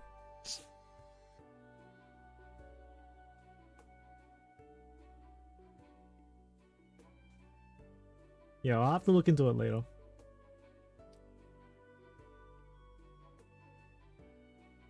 "555 days. Welcome to the primitive Rhodes Island Terminal Service. Confirming permissions 42. Welcome, Leader 1. I'm pretty sure I heard this before. Yeah, seriously. I want a story, not something like this. Please understand that this is outside my area of expertise." Okay. Let's have everyone understand each other. So we'll all live a better tomorrow, right? Yeah, I get it. Oh, it's closure. Okay. Looks like the language logic is doing okay. Now let's look at the other parts. Is it really necessary to keep inspecting these areas for which PRTS has never reported any issues? Of course.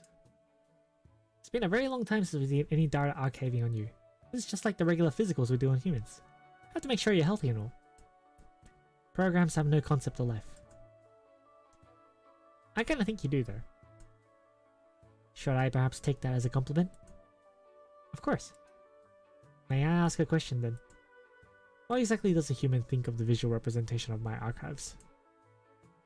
It's kinda hard to describe. When I first took over the system here, everything was a huge mess. Thinking back, that was a real disaster. Back then, most of your information was encrypted and ordered in such a scrambled way. Whereas still lightly now, of course. If I were to describe you as a human with the state you're in, I guess I'd say you had a combustion engine in your body. With all your components like the ignition and whatnot, and your piston that flipped upside down. To the point that I'm not even sure you're a system that exists within the bounds of common sense. Don't be like that. It's not a bad thing. I'm just saying how unique you are. I still can't make heads or tails of all those branching structures on your database. I don't know the rules for how things are even rated in that thing.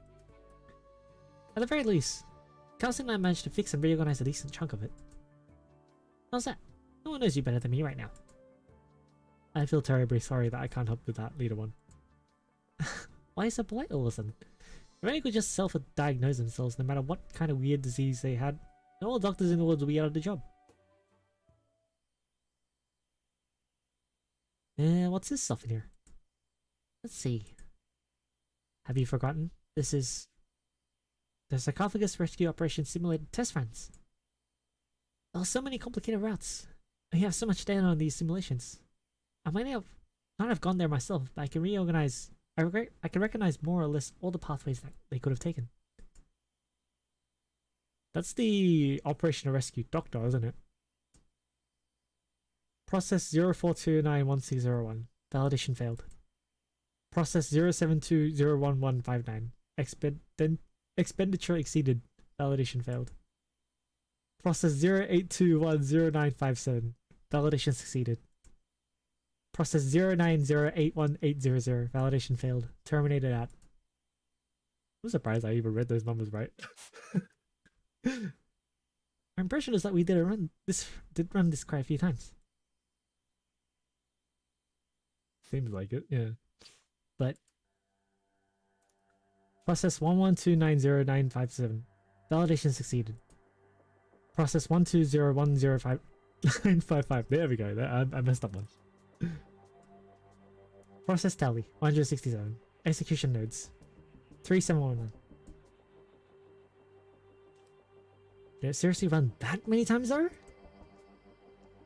Well, that may be the case. The doctor was successfully evacuated from Shonobog in only 2 of the simulations. Whoa. That's a lot of simulations. These are all the simulations I was able to complete with the short amount of time I had. Had there been more time, I would have conducted even more test runs to find an even more optimal and stable rescue plan. If I remember correctly, the actual rescue mission was planned around these 2 simulations results. If it wasn't for these 2 successful runs, we could have never even have figured out how to get the doctor out. But actually, in actuality, we made 3 times as many sacrifices as we had anticipated. Ooh. That's how much worth the doctor has. I mean, as long as we are still alive, I don't care what plan goes through. I guess so.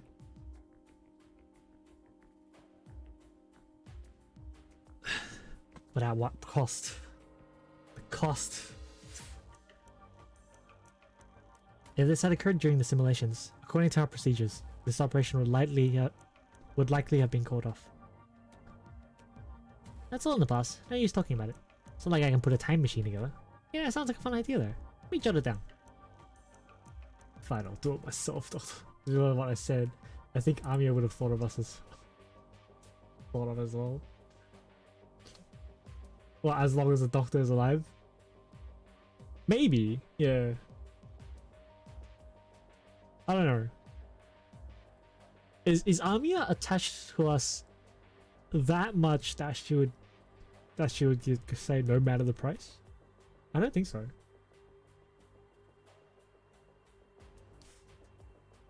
Like, it'd probably be a pretty hard tie between us and Kelsey at least, right? Of course, plans always go waywards. Of course they do, yeah. Like, with all the magic bullshit the angels have, you might be able to drew a Riga time machine. Anyways, if we'd called this operation off, that'd also mean... I don't really want to say this and it probably sounds like I'm exaggerating, and it's too sentimental, but the idea pops into my head every once in a while. If we'd called it off, it would have cost us our future. Leader 1. What's up? Is it really reasonable to bet it all on one single person? I can understand what had driven you to make this decision. However, considering the odds, I do not support an operation like this. That is considering both your safety as well as that of the others. PRTS. I'm sure you know this yourself. The doctor stands for a lot of things. It's understandable. Have a nice day. I used to wonder how Rhodes Island without the doctor would have been. What do you think would have happened to us? Amiya and Kelsey probably would have stayed out of Ursus, and we would never have crossed paths with Reunion.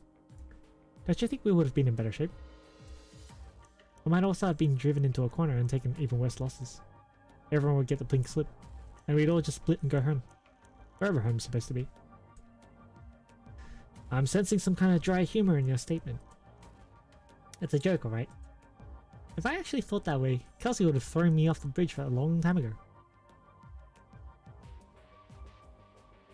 Let's face it though, compared to now, we had a much harder time during those few years without the doctor. Don't you agree? A few years without us! So we were in the incubation tank for a few years at least. The sarcophagus, or whatever it was. You know how miserable I was when Kelsey was our only boss? She'd always work my ass off all day. Like I was supposed to be a machine that ran 24/7 too. She never thought to give me a single break. Seriously, I thought I was probably gonna go bald working that much. Real-time logging activated. The previous statement has been committed to the database. Eh? Why'd you... Don't record anything. We can't let Kelsey hear any of that. I'm not saying this is anything bad. We're all here because we wanted to follow Teresa's streams. Her ideals. This goes for everyone that was at Babel too. It's just... Ever since Teresa left us, all of us spent so much time just to get used to things. Some of us are probably still confused, even now. It isn't often that you elaborate on how you think. You think I'm just kind of gal who stands by to watch these things happen? Are you not? Your observations and computations are a lot more objective and accurate than the humans. Maybe you're right. Yeah, let me tell you a story. Do you know what it was like when they came to Kasdal to look for me? I'm not sure I ever told you about my family. A family of vampires. You can smell the rotten stench in the words alone, right? You come from a branch of the Sarkaz lineage, and a very ancient one at that. Ancient and old-fashioned too. For the longest time, I didn't know if I had the talent for vampire arts. Of course, it wouldn't matter if I did. I was never into stuff like that. Not even one bit. You can say I'm a little... Okay, not just a little. I'm very unorthodox. I only want to do what I want to do. And that's why I never stepped out of my little garret. My family almost kicked me out a couple of times. But for some reason, they never went there. You sound like you're reminiscing about your family. I guess I am. Back then, I was just a kid who didn't care about anything or anyone else. These days, I'm starting to miss home a little. I had a few friends. Did all kinds of stupid stuff. Crazy stuff. I hid my signature in the nooks and crannies of all kinds of data and information. Played around in the databases of organizations people thought were impenetrable. Basically just announced myself to everyone out there. Probably sounds silly now. At the time they called me the destroyer of Kasdal information world. Of course not a lot of people knew who I was. That moniker doesn't have a very positive image. Would you like me to search through Kasdal lore and help you find any relevant entries? Thanks, but I'm good. Anyway, while I was living my life like that one day, there was no sign that anything special was going to happen that day, by the way. But something special happened just like that. Someone opened the door to my garret. I had it locked down tight. Still have no clue how she got it open so easy. That was Teresa. Same as she looked on the news too. No Sarkaz would ever mistake her for anyone else. It's possible that there are others who share the same general appearance.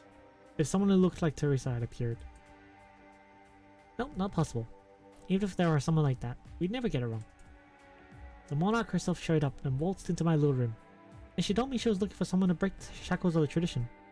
And for that she needed an engineer, a key to her plans. She didn't even try to explain anything to me at first, nope. Not a word to try to convince me to go with her.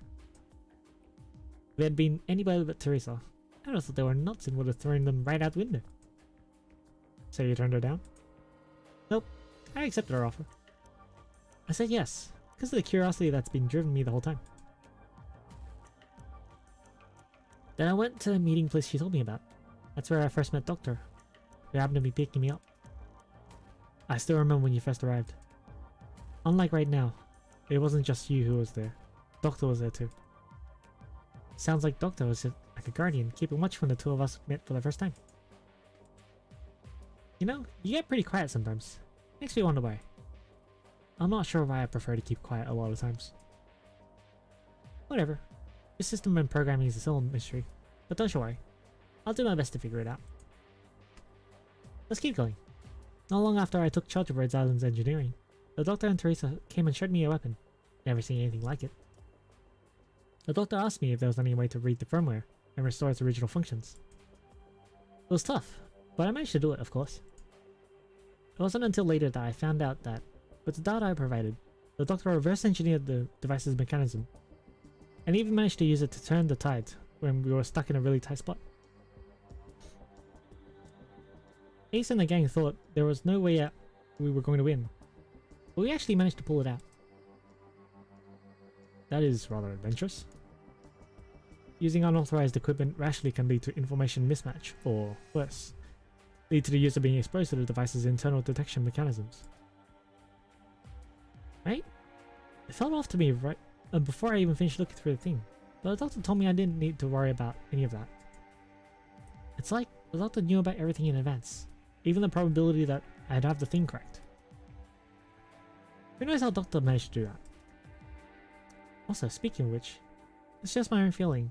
When I've met the Doctor here again, kind of felt like meeting a totally different person. It's possible that there are those who look exactly the same. Come on, we're not looking to that possibility. Okay, if you insist.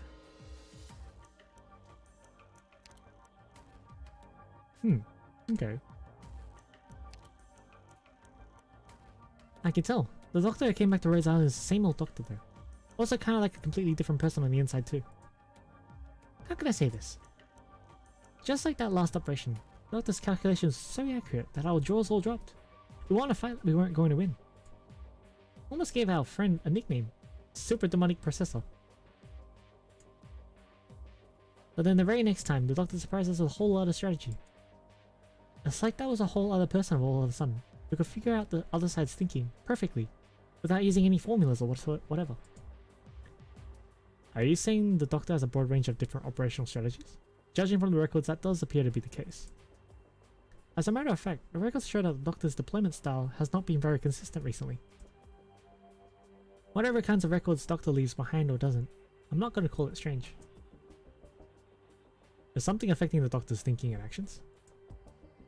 That's a real difficult question. If you ask me, I think only the Doctor can influence the Doctor. Okay. The Doctor keeps quiet sometimes, but is also really talkative at other times. You notice that? I kind of think that maybe the Doctor is normally so quiet because it's like laying the groundwork for some kind of pivotal moment to come. The Doctor makes decisions that look wild and crazy to us, beyond our expectations, and those decisions lead Rhodes Island down an entirely different path. Deviating from the plan also comes with risks. I can only hope that we are not heading down a treacherous path. PRTS, remember what I said was the first thing that Teresa told me when we first met? She said she was looking for someone who could break the shackles of tradition. I think that's the standard she used to pick people. So that's what most of us here have in common. Of course, the Doctor too. Everyone follows the Doctor. They go right along without hesitation. Without hesitation. I quite like this term. It has been stored in my database for a very long time. In fact, it was one of the first terms to be added to my term base. Looks like that mystery creator of yours liked it too. Perhaps. I cannot give you an accurate response as I do not know the answer.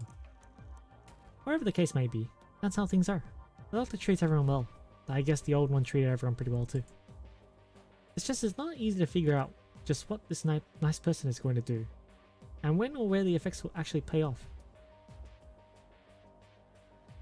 If the bad guys can't make sense of it, do we have a hope of figuring out the Doctor just because we're on the same side? To tell the truth, I kinda have doubts. You doubt, Doctor? No, not at all. Compared to Kelsey, I get along with Doctor a lot, way better.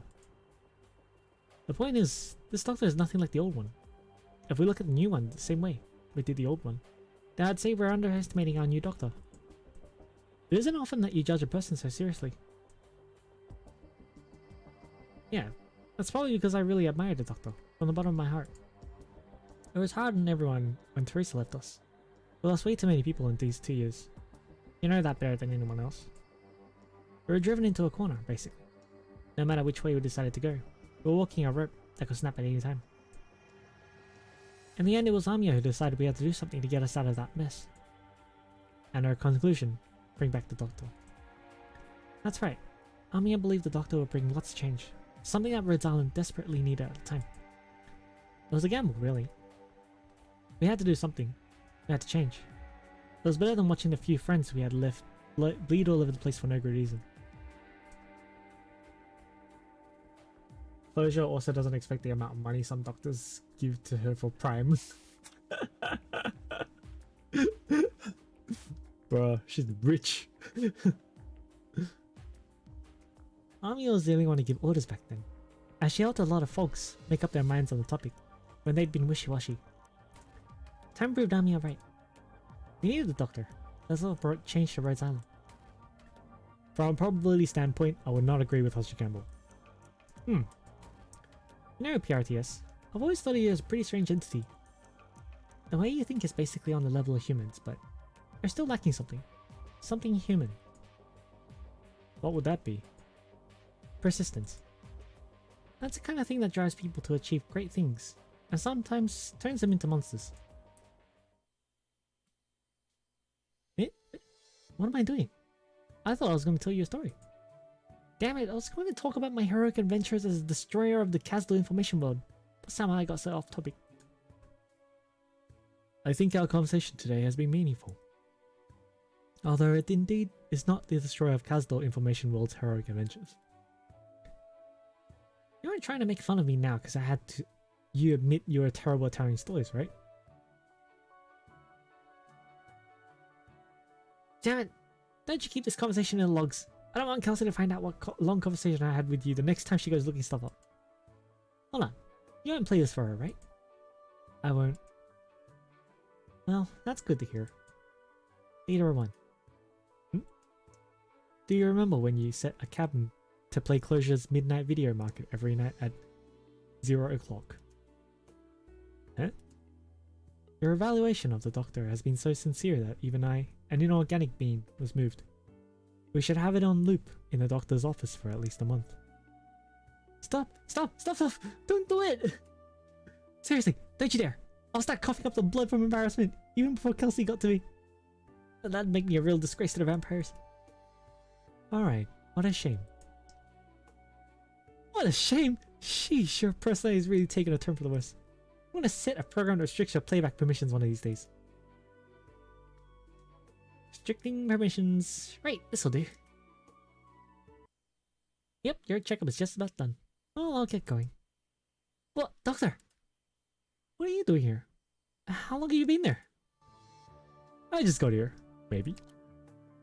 Feels kinda suspicious. Are you here to check the battle records from the other day? Don't just stand there. Come on in. Let's finish PRTS's checkup. I'd love to have a chat with you, but I've got a facility checks around the ship. Don't have much time. Well, gotta go. Gotta go fast. Good afternoon, Doctor. Is there anything I can help you with? Would you like to check the battle records? I like how in media they sometimes make robots have some sense of humor. It's great! I love it! PRTS. Please, go ahead. Leader 1's evaluation was very much on point. You've gotten quieter. Please feel free to ask him anything you would like, from Rhodes Island's current operational details to any questions you have regarding our archived files. The PRTS, Plankton's wife, the Terminator, etc. Anything at all. As long as they are files on my database and you possess the sufficient permissions. You may ask me anything. Well then. Tell me, who's Priestess? Oh! How come not even Kelsey can tell me who this priestess was? Confirmation that priestess is a character. Insufficient permissions. Warning. Your permissions are insufficient. At this time, no registered members possess the permissions for this question to be answered. Warning. I apologize, Doctor. It appears I, too, cannot answer your question. Regarding this question, perhaps you could try to look for the answer through other means. Is there anything else? I am always happy to help. Perhaps I should try that omniscient Kelsey once again. That's not a good thing. No! What is this? I can't tell what it is. Nobody can access anything about Priestess. It might just be that Priestess made PRTS? Maybe.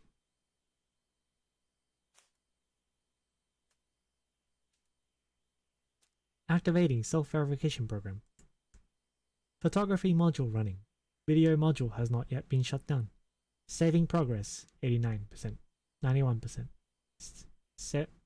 97%. Primitive Roads Island Terminal Service. Searching internal array. Expanding search to special permissions level.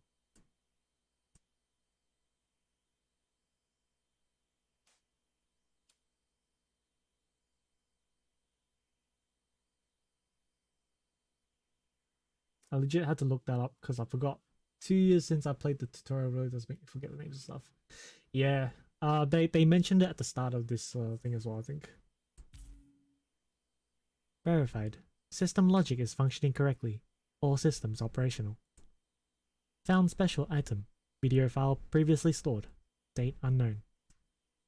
Item has not been restricted by permissions. Looping video. Subject. PRTS's first functional test. File name. Ship video record 00000000001A. Alpha. I guess. Your question has been answered, Doctor. The program will be terminated automatically in 3 seconds and locked.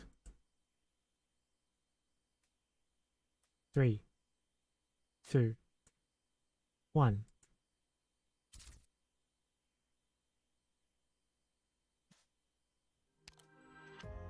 Wow!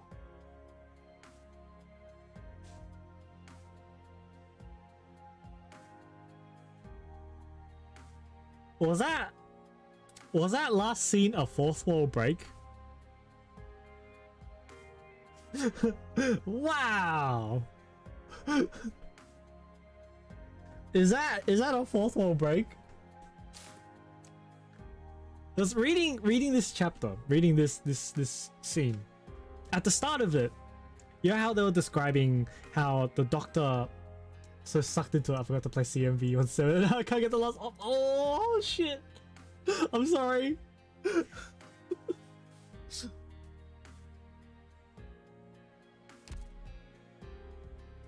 Operation concluded. Rip. Sorry, bro. I'm sorry I distracted you. And this is why I don't read story, yo.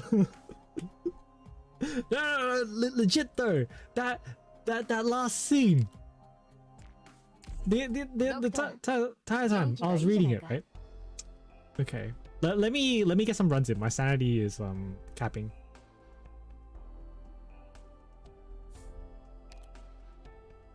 I was reading that scene, right? And they were talking about how the doctor seems to be different ever since he woke up, right? And how sometimes he seems completely different from the last time. And a theory came to mind. What if that's a fourth wall break? This is just a bullshit theory that I'm thinking of, right? But like, so you just entertain me for this one moment. Like, it's just basically bullshit. But what if it is a multiverse theory where it is taking every Doctor, as in us, as in me, you, everyone watching this, everyone who plays Arknights, as a character controlling Doctor. Theory is bullshit. I love it. What if, right? Because the Doctor's actions change, right? So so it mentioned in that scene that the Doctor's actions aren't always consistent. The Doctor's attitude changes sometimes. Sometimes he's quiet, sometimes he's very talkative. And somehow he's all-knowing. It seems like he knows everything. Now what if that's about us, and because we know about the game, because everyone else has played the game, so obviously we know the information. So what if it's about us? That's really interesting, right? Wouldn't that be cool? Oh, Doctor Strange. I like where this is going. Well, all knowing but not your memories. Yeah, except that last part. So the part before the Doctor woke up. So the old Doctor, the Doctor before the game started, right? Just that part. So who is that Doctor then, right? Is that Doctor the original Doctor, or is that Doctor maybe the devs that created the Doctor? I don't know. I'm going wild here, but yeah, just a theory, just a dumb theory. But wouldn't it be cool? I think that'd be awesome. Like that scene, the entire scene. I was looking at it. I'm like, is this a fourth wall break? Could also be implanted artificial personality to oversee the original. Yeah, that's true. But then, if that was the case, then would you have like such a inconsistent personality?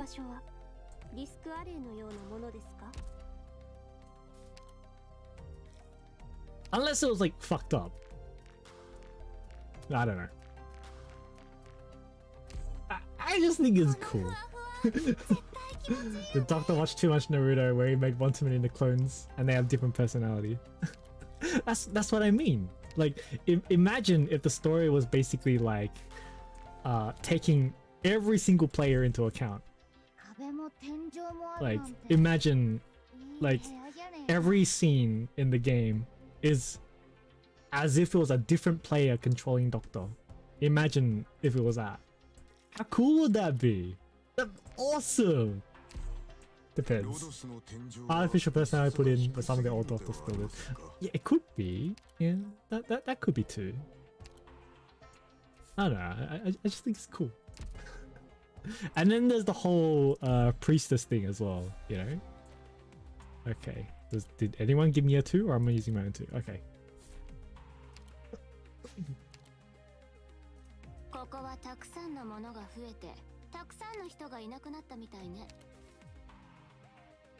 That's telling us. Trust me, if I knew that, I'd be actively trying to screw up everyone else because it'd be funny. Well, that's what I mean though. There's like so many people playing the game, so that there's like so many different varieties of strategy, and you'll always have the perfect strategy. It's like Keto Sensei says, we're all jacked into the Matrix. That's right. Alright. Yeah, you can have all of that. Okay.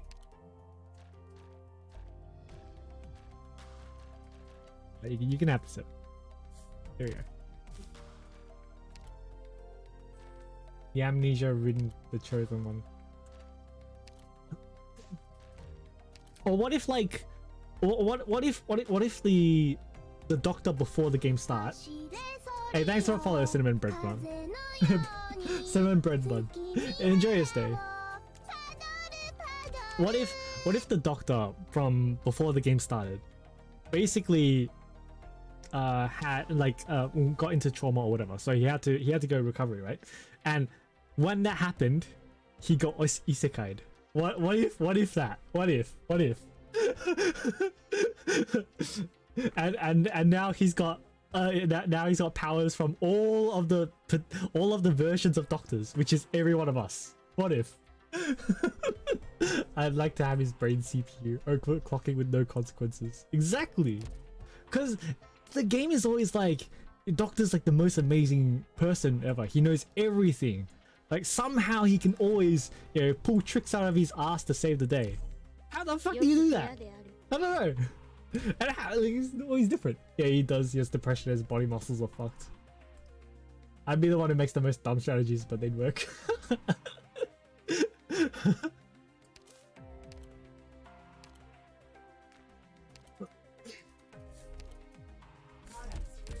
Don't worry, man. Same. I'd get us killed multiple times first. Okay. Anyways, done with that. Cool. Doctor, I need to empty my stamina. I need some defender chips. I've been raising my low stars lately. Let's reverse isekai. And more just tons of thought process give to one dude with every variation of logic we use. I mean, double proc of 5% with conviction S1 to make a map stable.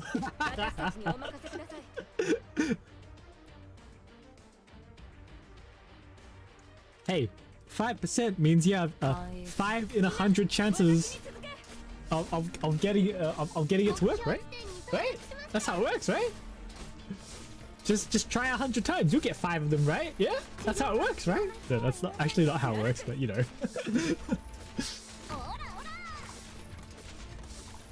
The foil hat sash over. Yeah, foil hat sash over. That's all I had from me. I don't know. I just thought it was a really interesting theory. Like, I don't know. I'm just tinfoil hatting. I know it sounds like the most ridiculous theory. But what if it was real? One more Arknights lore now. Dang. Yeah, alright. I like those odds, but I like evens. Worse rate than a 5-star, better rate than a 6-star. Mega loop.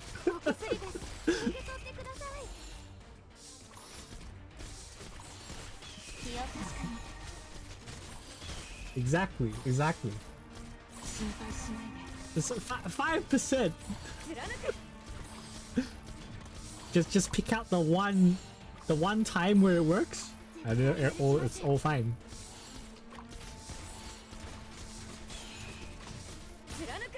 The PRTS is that system that so it's the archive system, right? And it's the system that we use when we're looking at information of the map, right? Same with Priestess, right?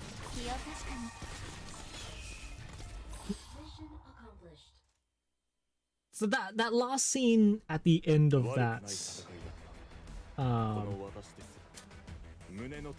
that story chapter. So that one went through Priestess. That showed a picture of Priestess, right? Yeah, so yeah, it says eyes of the Priestess. But is this the PRTS system?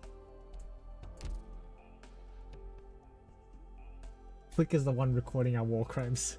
PRTS, if I remember the law correctly, is how it stores and calculates battle records. Right. Just fuck with the space continuum. Time-space continuum to get your W. That's why not all of us have W. There's some do, some don't. It makes sense, right? Because it's multiple worlds theory.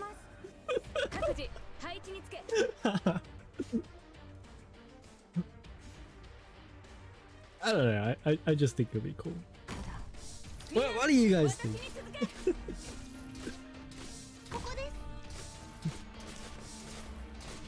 Heard Hayami Saori lines.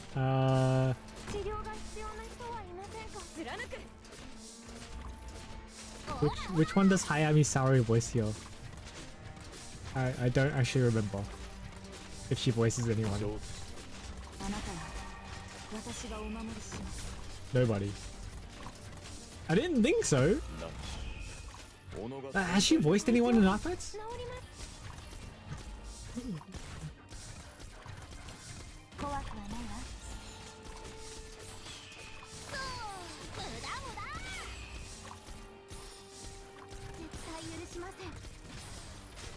You don't have paramedics in your team. Yes, that's right.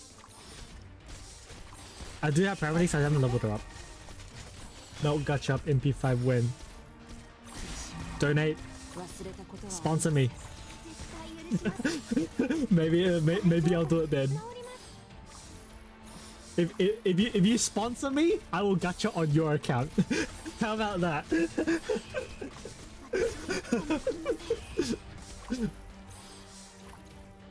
Ask Ray to sponsor. Yeah, paramedics. How about now? What do you mean now?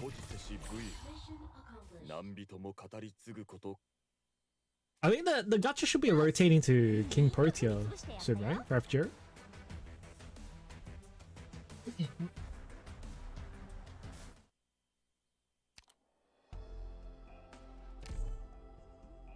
Don't pay attention to voice really, because it's more of an art for me. Fair enough, fair enough. I mean, voice is really one of those things that kind of blends in the background, right? It's like you don't notice it unless it's bad. It's like BGM music, right? Or unless you're paying attention to it.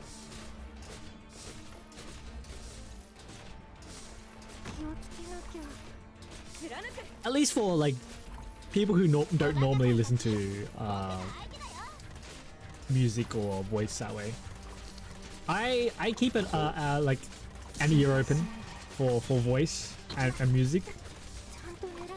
So like typically I'll pick it up sometimes, but not all the time. I'm not like always awake in that sense. Basically anybody working backstage stuff or post-production. Don't know how it can be bad when all of them are professionally trained. It was for intentionally TV.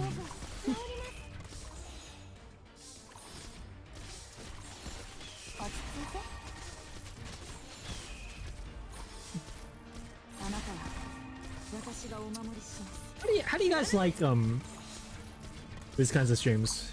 Reading, like just reading Arknights? Because I was thinking, right? Maybe I do more of these in the future, you know?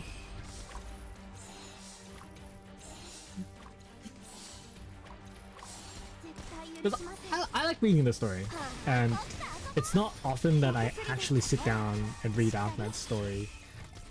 Like, oh yeah, for sure. Story is fun. Yeah. Because like I don't often sit down and just read it myself. Like it was kind of like one of those off chance moments where I was like, you know what, I will read Vigilo a bit, and yeah, I do like reading the story, so yeah. Remember reading FGO NA? Yeah, I like those. So I wouldn't mind reading FGO NA if I didn't have to fucking farm. That's the only thing that stops me from reading FGO. That I have to farm. Man, if I can port my entire JP team over to NA, I would do it. I would do it. So I can read.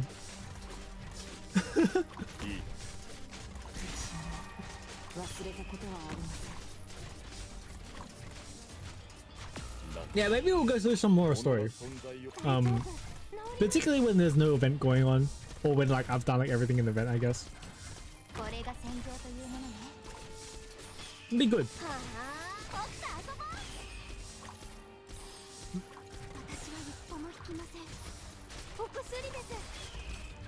The only problem is I can't do female voices, so yeah. I'm just gonna say sorry. Oh my god. You get your manly woman voice. So, what are the people's plans over here for pulling on the future?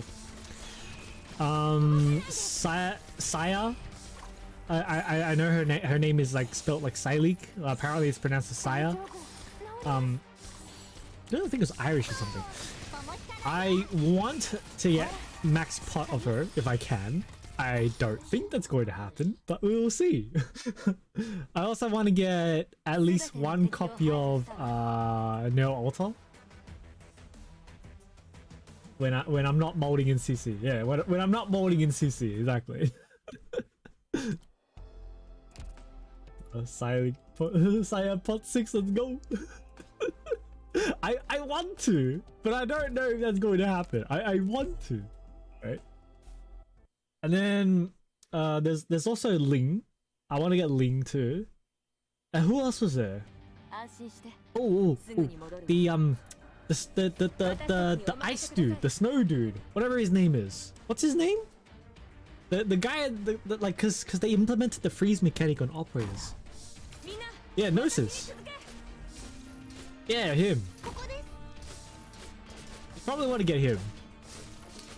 Cause he's busted. Probably. What about you guys?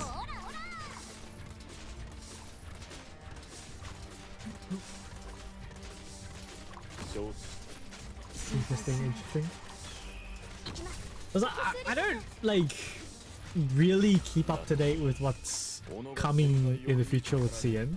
Like I hear about operator names here and there, and I hear that their kits might be broken or what they kind of feature, but I don't know the specific details.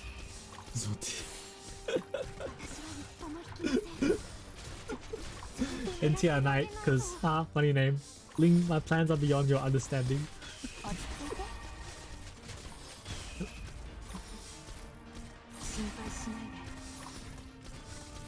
Saya for sure. Gotta pay tribute to Thomas Haruka, the Nil Radiant and Ling.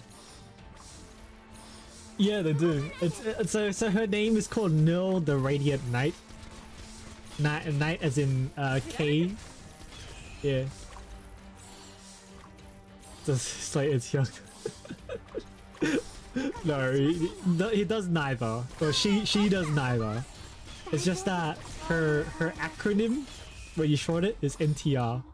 So they call her NTR. NTR Knight. I can't believe they didn't think of that one.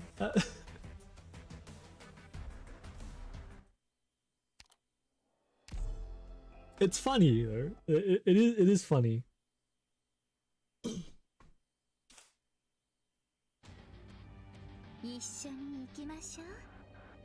With how fucked I hear that's fine. Yeah, apparently it's like really messed up. And there's like the only dojins you can find is like pretty much just messed up shit. It's fucked.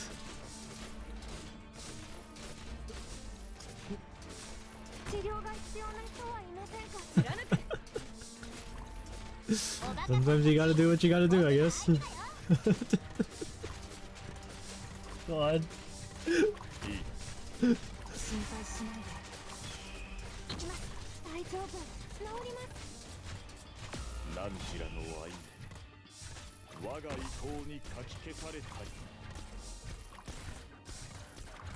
Sorry, there's spam too many cats. It was waifu, okay, I heard that too. Yeah.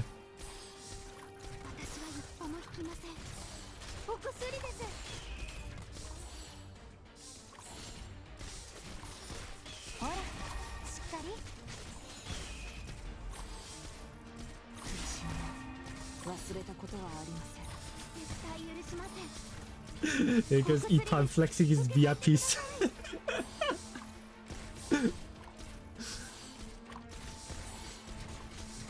I don't know why there's like most of the dojos for Arknights is all shit, like all messed up shit like that.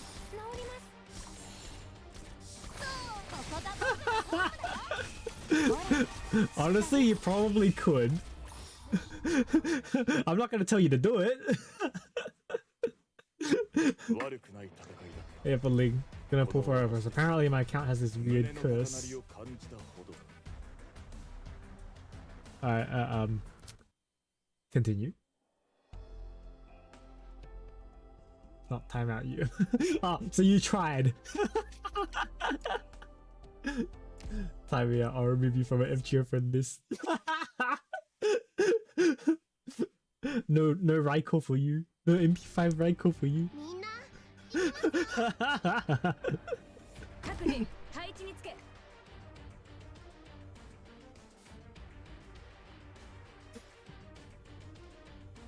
Like, I can't get W cropped in heart. Those monsters, none of those peeps. Can't get a Jack on any limited unless it's a dragon operator. Really? That's a voice Chen. That's the first time I've heard of someone referring to Chen Alta as voice Chen.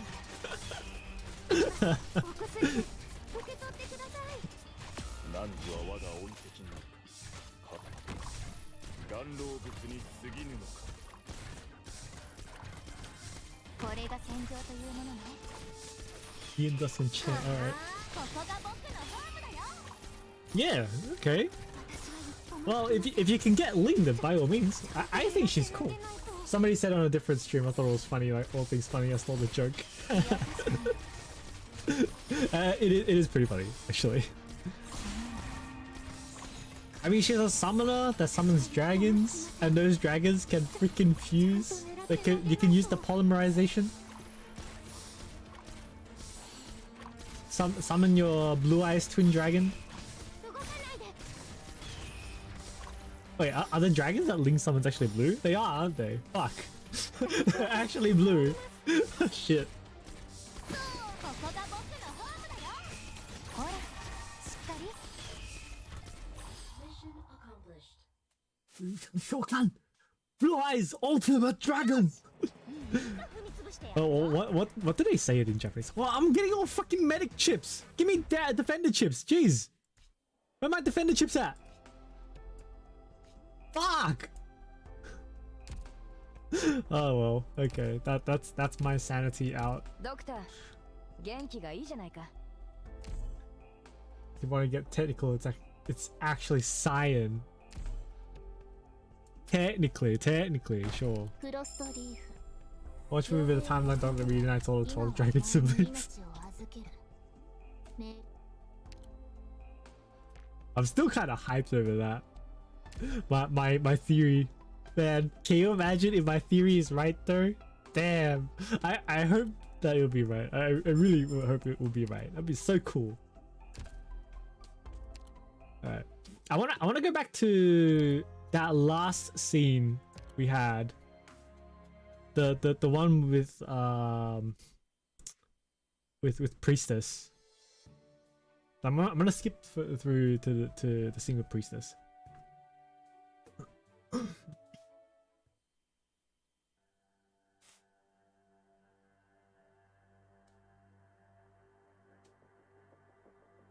Oh, and I probably want the screenshot too. Reunite the dragons and summon a god. And 15 defender ships where you're at.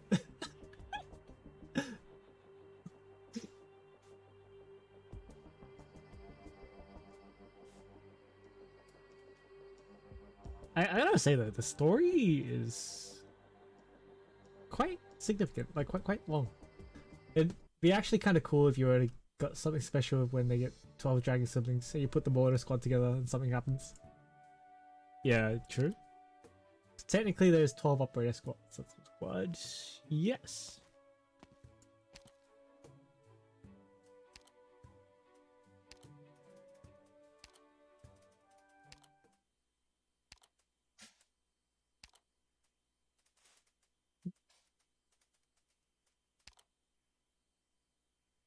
Alright, here we go.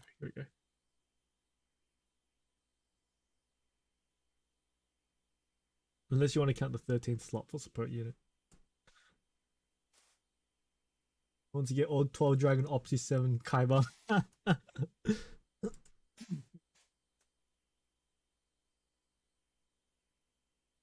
photography module, video module has not yet been shut down. Search internal array, spanning such a special permissions level. Alright, let's take a screenshot of this. .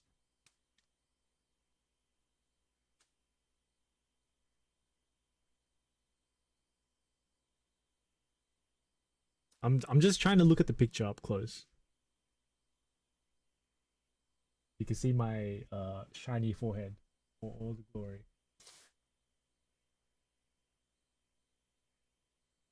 You can't really tell anything about her appearance from behind. These glasses. No. God damn it, Rob. Oh man. I can't fucking read.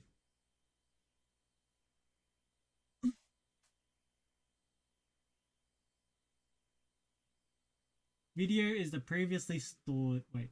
Video file previously stored. Date unknown. Item has not been restricted by permissions. Looping video. Subject. PRTS first functional test. God damn it, fuck you. Ugh. Imagine the person on the left is Doctor in the anime. Imagine a it's a shiny hardcore forehead. God damn it. Oh.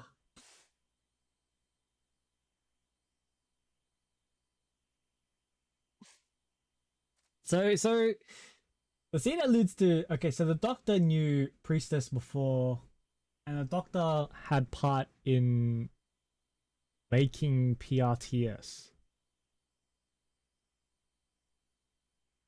God damn it, Max! No!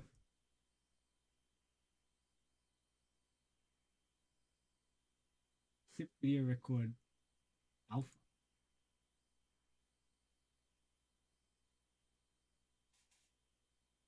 Ugh.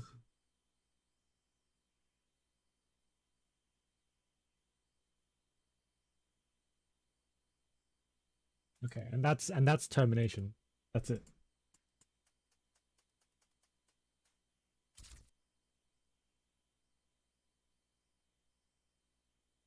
Oh, what was his question again? His question was, who is Priestess?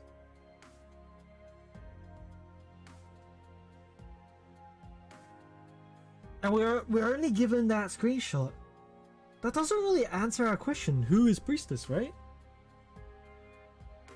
Dionysus 2 Socrates golf. God damn it.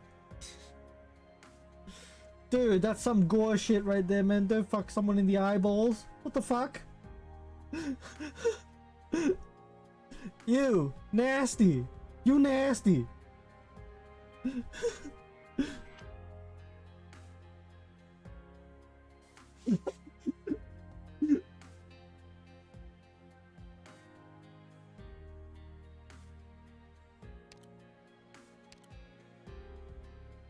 I couldn't really tell anything from that pic. It doesn't look like Teresa though. That's for sure, I guess. Or at least I think so.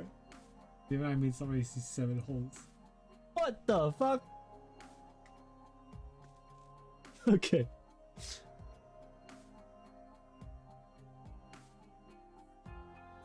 Is there anything we can pull out of that last scene?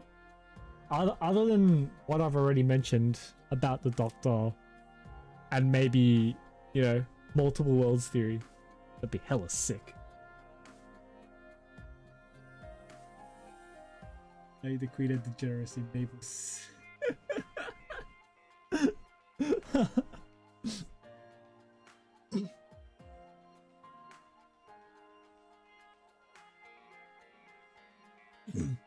Let's have a look at that.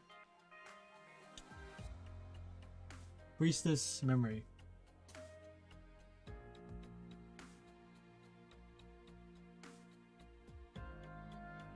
Oh, okay.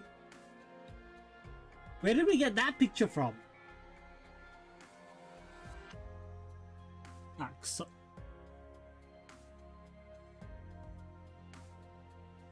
how's the lore going?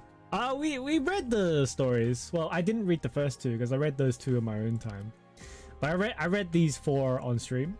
And we came up with a theory. Or at least I did. It's a pretty bullshit theory, but it'd be pretty interesting if it was real. Basically, isekai multiverse theory. Involving all of us. It'd be interesting. Okay. Yeah, where did we get that picture from?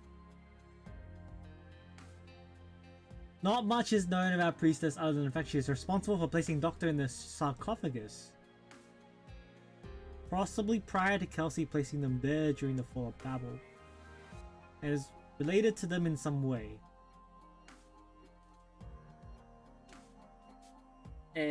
Okay. Unlike most other Terran ancients, Priestess lacks visible animal traits, a trait shared with the Doctor. Her appearance closely resembles that of Amia, but more mature and without tortoise ears. She also seems to be connected with the origin of Rhodes Island landship, which is evidenced by her uniform. Okay. You know what? That just supports my theory even more. Doctor is a human. As in, he doesn't have animal traits. Bruh. And Priestess as well. What if I was to put that together with my theory? Is Priestess a dev? Is that what it is? You get Priestess from Secret Ending 3 or something, or somewhere in Chapter 8, from a hyperlink somewhere M8, ending of M8-8. Doctor's not a human, he's a weeb. You already thought Doctor was an ancient human. Yeah, what if Doctor's a human? You know? Like us. Then that just consolidates my theory even more. Whoa.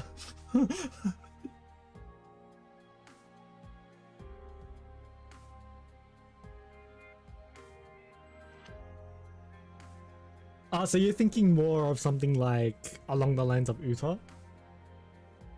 Where like human civilization like died out a long time ago and were populated with beings that are like humans but not exactly? Yeah, something close to that.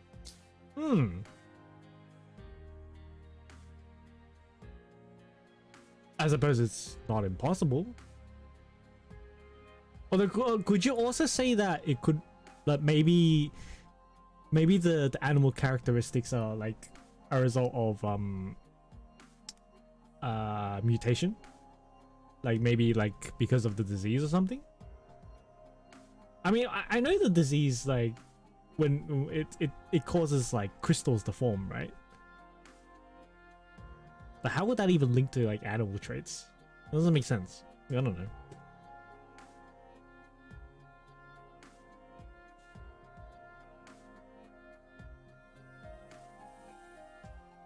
Okay. Also, there's Sarkaz and Sancta. Yeah. Sarkaz and Sancta. They're like, their bodies are like pretty different from normal humans.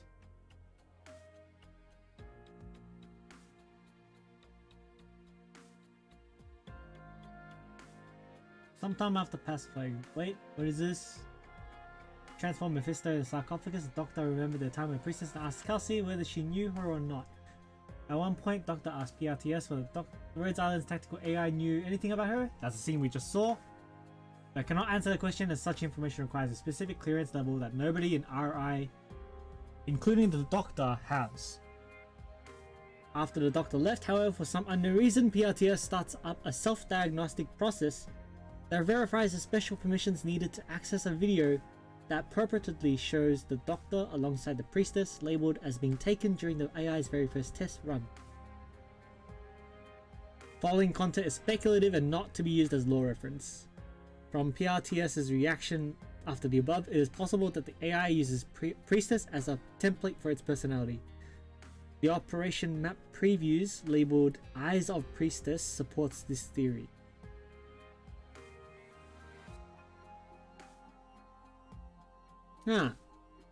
Okay.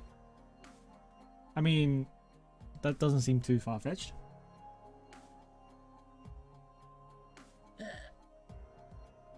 More like genetic engineering to survive the current issues in Arknights. The ancient humans couldn't survive, so had to adapt. mean, PRTS is just short for priestess. Technically,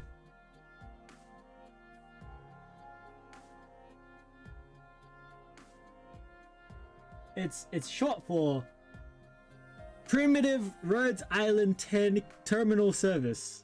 technically, but it could also be a acronym for priestess, a short for priestess. Sorry. Can I put my glasses back on? I'm blind. Yes I can. Okay. No PTSD.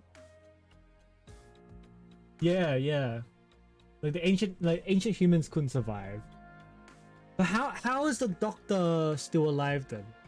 How?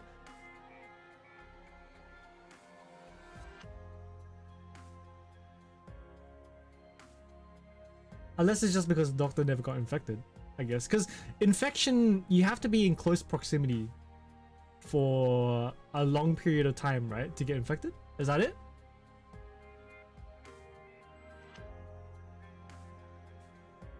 Cryo.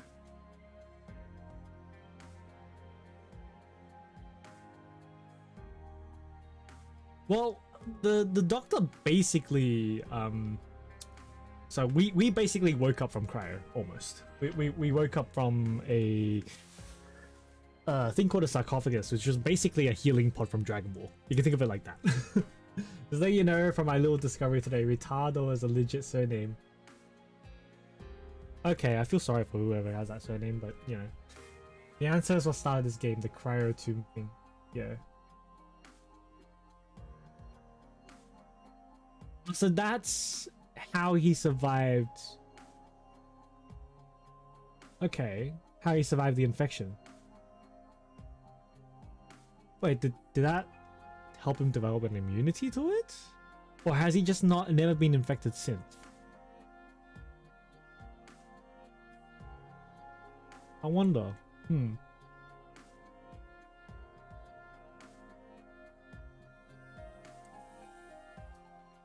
It's older than the city it was built around it. Also, our blood pretty much dulled Amiya's neuropathy like overdrive at the end of chapter 8 and used it as an energy source, and warfarin loves our blood. Okay, I didn't know about the warfarin part. I do vaguely remember about Amiya using our blood or something. I vaguely remember that. So it seems like our blood could also be a path towards a solution. Could be. Maybe it was because we were in that in the sarcophagus for so long, so it transformed us and gave us an immunity or something. Maybe Doctor's blood is the cure. Yeah. What if that is the case? We have a restraining order of warfarin. Do we actually legit have a restraining order of warfarin? Since there is only one source left, it's kind of yeah. Well, they'd have to do research on how to mass produce it. How would you like how to extract the immunity cells, I guess, from Doctor, and then make it into a vaccine or whatever, right? If he indeed did get an immunity towards neuropathy. That's why Kelsey is there. Yes, that's why Kelsey is there. Well, right now Kelsey's only like, at least in the story, is just based like general checkups. She's looking into it because she knows about it. But at the same time, I think Amiya wouldn't want us to be used as a guinea pig. I think so too. Amiya's too nice for that.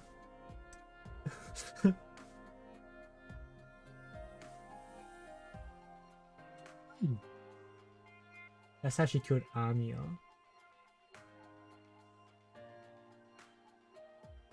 Okay. I didn't know about all this. Where'd you get this information from? I didn't know about all this. Okay. Clicking into it, there's that. Okay. I thought I had to click into the button, but no. You can click on the image as well. End of chapter 8. Is it? Alright, let's go to chapter 8. This one. Speculations, a lot of reading and such. Okay. I'm just gonna basically speed through this.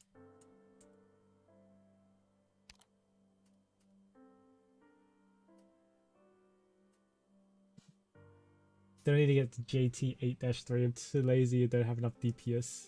The army is sick. Ah, here. Jam this syringe into your arm, take some blood, and that's all I'm telling you.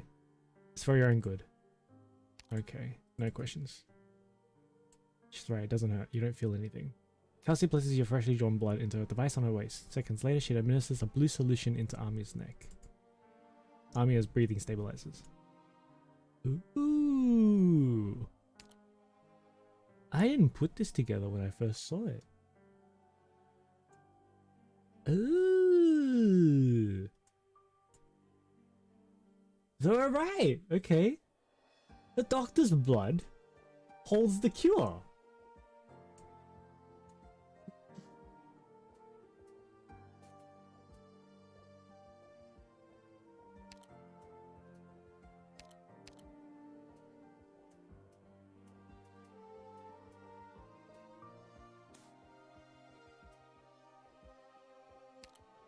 So basically, Armia's infection was basically taking over because she used her powers too much. Is that right? And then Kelsey gave her some of her blood, which suppressed the infection. But that only suppresses it, right? It doesn't remove it. Yeah, it doesn't cure it, right? Calling it outright a cure is not medically right. Because right now, that's a suppressant and reversed most of it. Okay. Because it didn't completely cure it.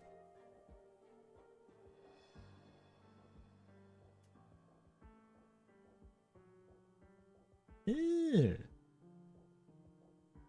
So we're still working on a complete cure, essentially. Okay. Armia used most of her powers at the end of chapter 8 and it was killing her.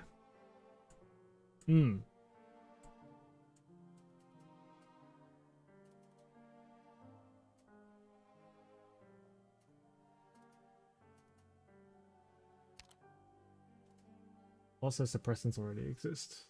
Yeah, suppressants already exist. Wait, so... I know suppressants already existed. But this basically reversed most of it, right? Because it reverted Armia to how she was before.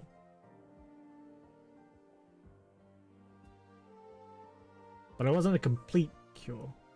Doctor's blood is a suppressant and more. That's what it sounds like, right?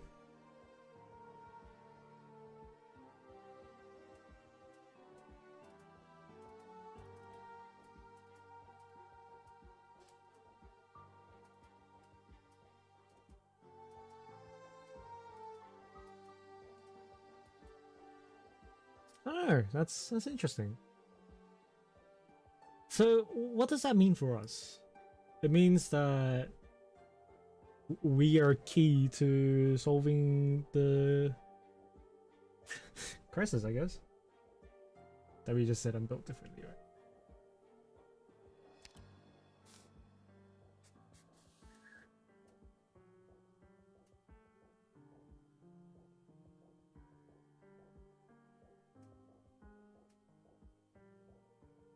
Yeah, she did. I'm built different. Appreciate money, they gave us lots. If we were key, it would have been done long ago. Currently, suppressants are in the testing stages, but isn't even at 40% success yet. Okay.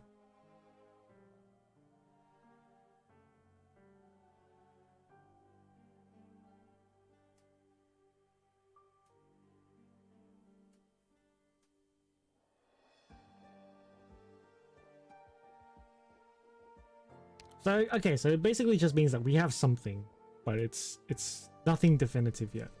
Okay. So Doctor's blood could potentially lead to a cure, but we don't We haven't researched enough yet. Need more research. Well, Cal is trying to hide something like she normally is. Yeah?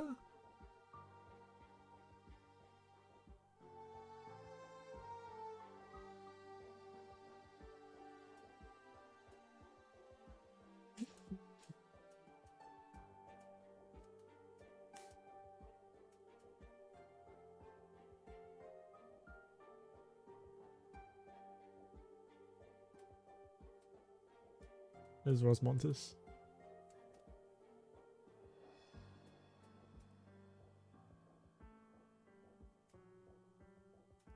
Okay, this is about Tallulah. And like what to do with her afterwards.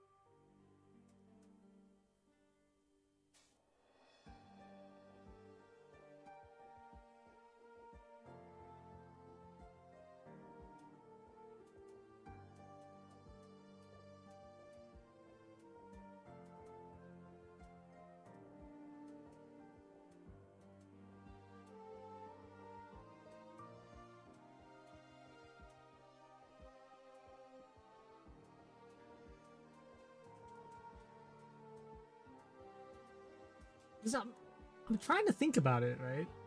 And I don't know what significance it makes, I guess. I mean, the fact that we hold information on a cure, essentially.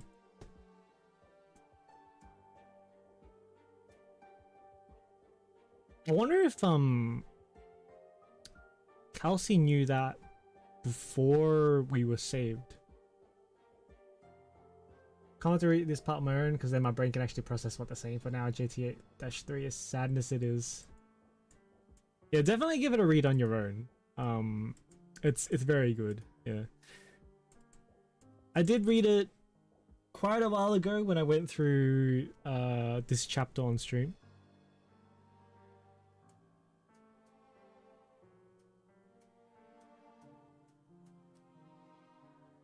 You surely knew.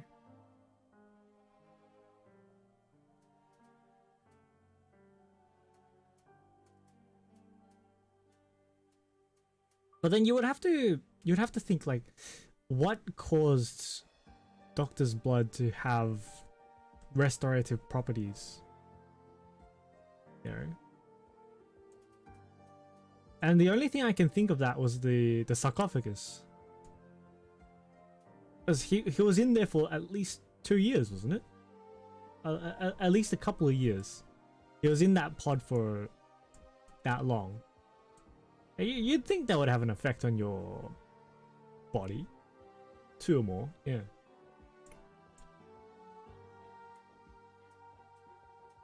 Especially since it's a medical device too. Oh, you have amnesia. Yeah, that's true.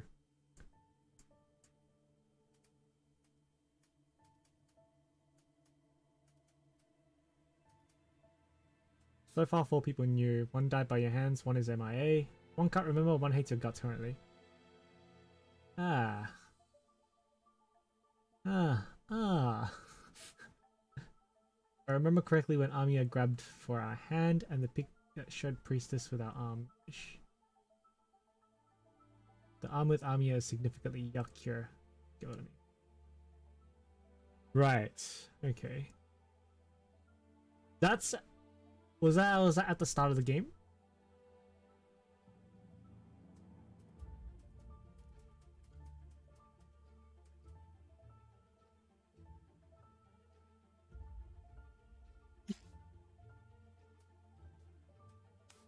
Yeah, start of the game, Army is calling out to us.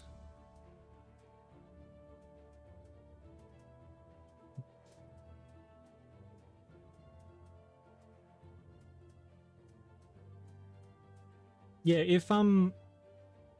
if the doctor only got his restorative properties after being saved, like after being in the cryopod, after being in the sarcophagus,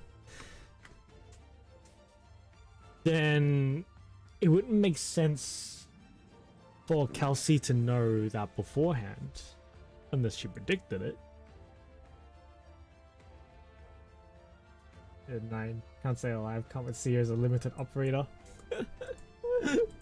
Where is... what is it? Where is my Frost Nova? Frost Nova, where are you? Frost Nova Altar.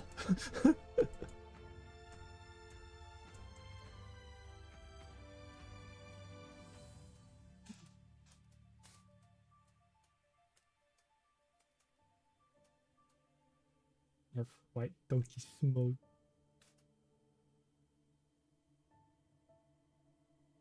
If so, how did we survive in the first place?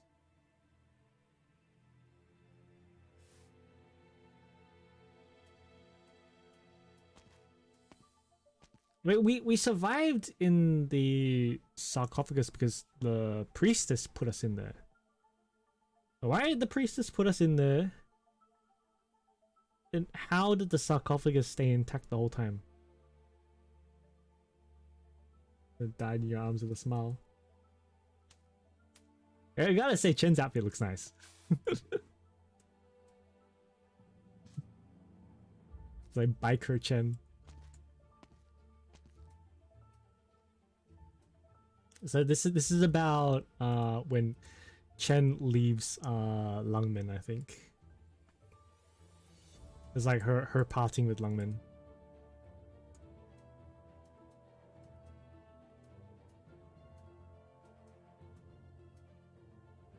Kinda wish Charles got like Chen as skin.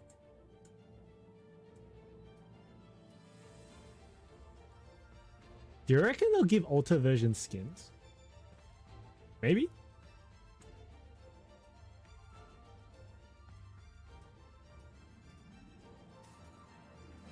I mean, I guess it's not impossible. They wanted money, yes. Yeah.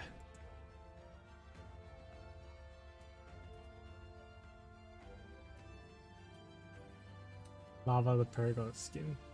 Did she? Oh, okay. Oh, yeah, she did. Yeah, she did. Oh, okay, so it's totally possible. They could do it. But she got her sword here, though.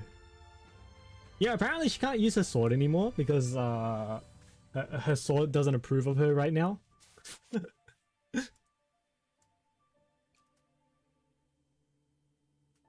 That's why she's using a gun.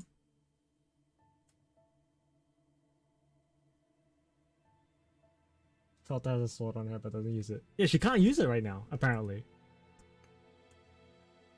They should have stay for more lore. Unfortunately, stream is mod force currently active, so gotta do that thing. No worries. Thanks for coming by, Exploded Dragon. Not sure when I'll do more of this, but I think I will. We'll be back for some more Arknights this Saturday. I don't know what's coming up this Saturday. If there's no event coming up, we're doing more lore or story or whatever. I don't know what we're going to go through though. So yeah. That's alright. I'm probably going to end the stream soon after we go through this. So. Yes, we're going to 10 years. Okay. Coming Saturday night, we got Saturday night is RPG night. He's talking about Uta. It's a visual novel. Unfortunately, it's the old game, so there is not many titties there as per se.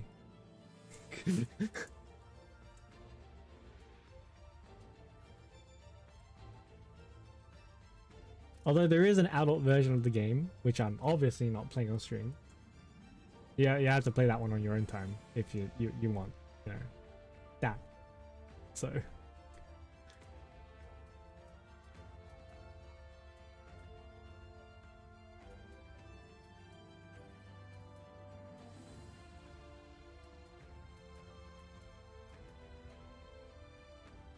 Discord stream when? Bro, I'm not playing those on stream. Not even on Discord stream. Why can I get the more cultured version? I don't know. Google Sensei is your friend. Maybe you can find it. Oh, actually, probably Reddit is actually a better place to find it.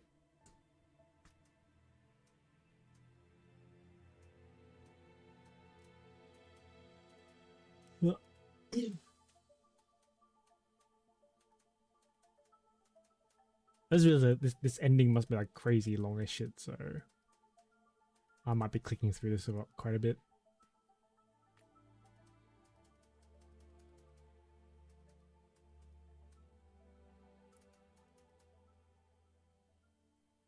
Yeah, I was right. So that's the scene for when Chen leaves Lungmen.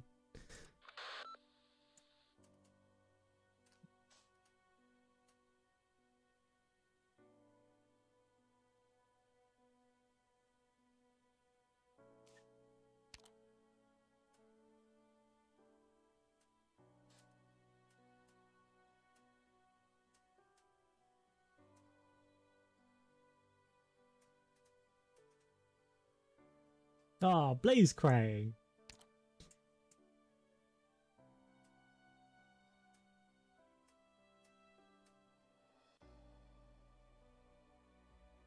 Those monsters are all grown up now.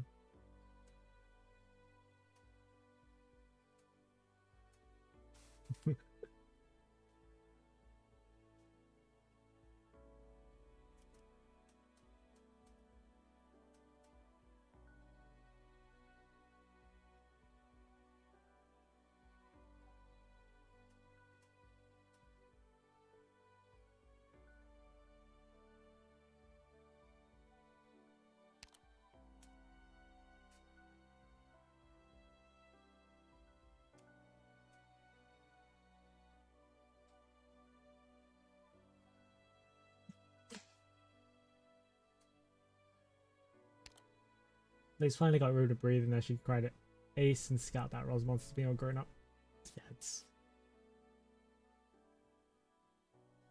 Yeah. Ace is gone. Is Scout still around?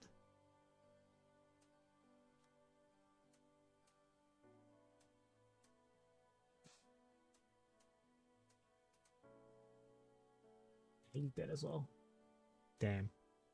Killed by W. Damn, W. We'll call it Frost Nova.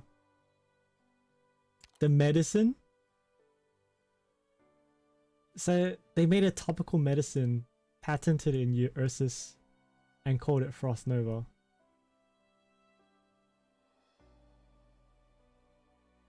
Ah. Why you gotta do me like this? You gotta do me like this?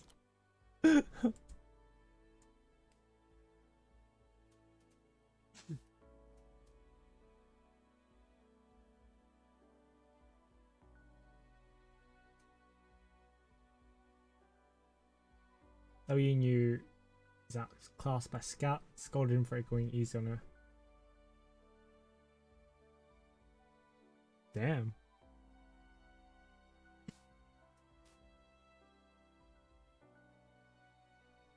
You know he's sarcastic Scout. When was that? What chapter was that in? Was that in the main story, or was that in like W's side story? Because I haven't read W's side story, or at least I haven't read like the later ones. I read like the first chapter, I think.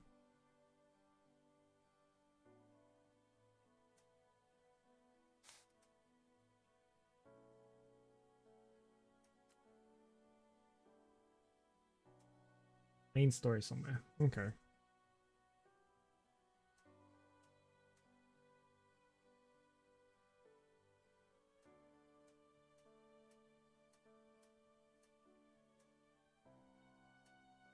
You know, it might just be worth for me to just go through the entire main story again. Would you guys want to sit through me going through the entire story again? Maybe I'll start a new account. And we'll do like low star runs or some shit. Actually, low star runs is like too big brain for me. I don't know.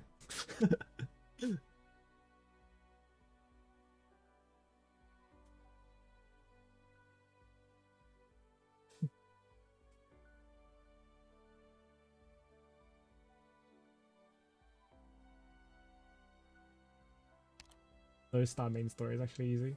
Is it? I remember the scout laughed it off and said that there had to be a bait to make sure Doctor got out alive. Aha.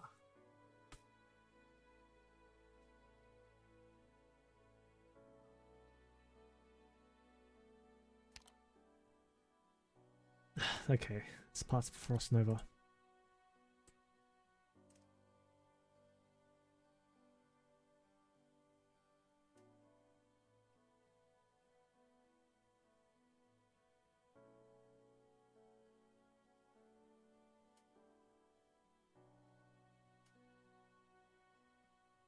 Ace basically the same thing. Yeah, I know about Ace. Yeah, I remember that.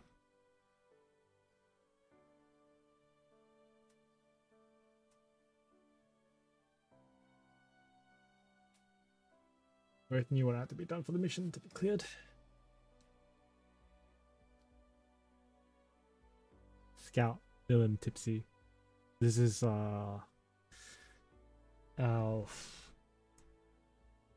fatalities, isn't it?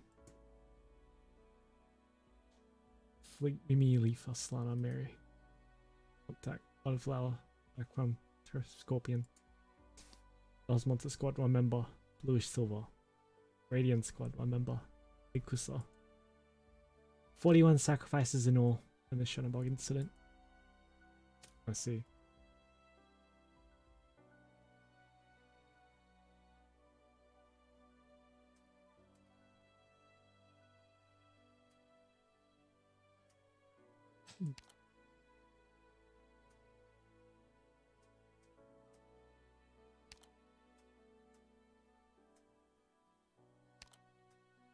What will you do if I'm actually bad? Amia says she'll stop us.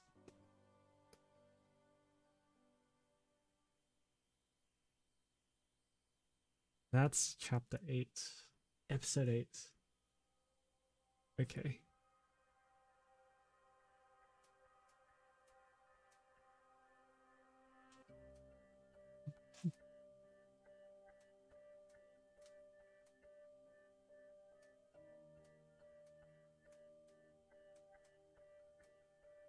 Did I skip Amia squad? That was one casualty Frost Nova. They didn't mention Frost Nova. Ashley and Kelsey was just saying can't put a Frost Nova on the casualty list because she's not officially a Rhodes Island employee or operator.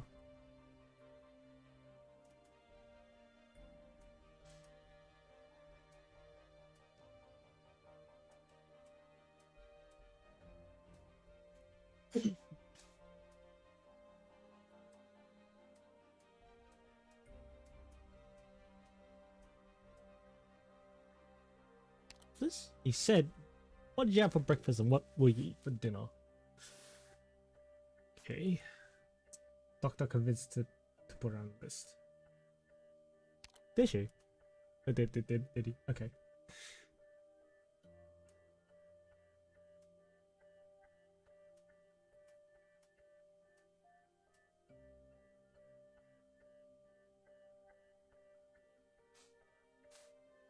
It's Tallulah. Kashi.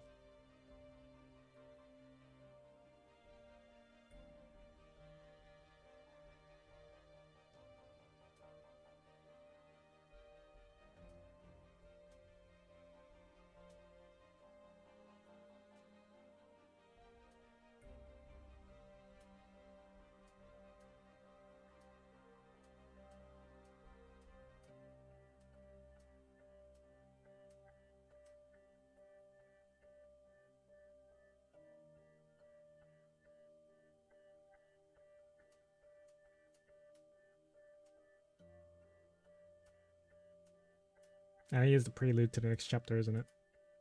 Or one of, actually.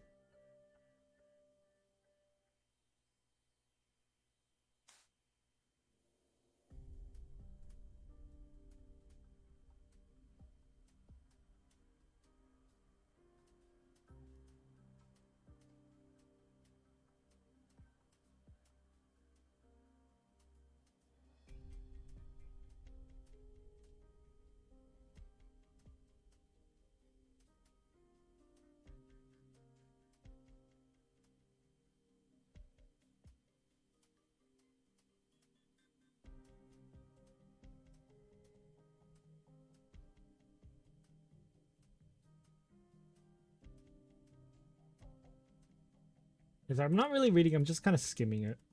So I was just trying to see if there's anything to point out.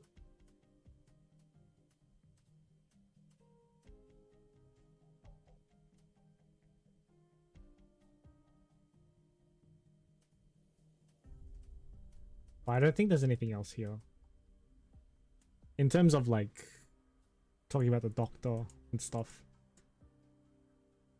I think it's all just like stuff about the next chapter. Like ending the story.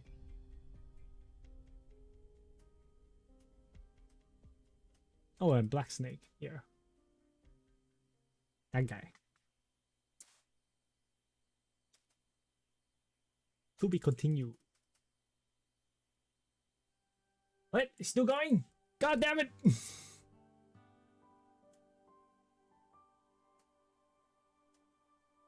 Flashback. This is talking about the reunion members. That's post.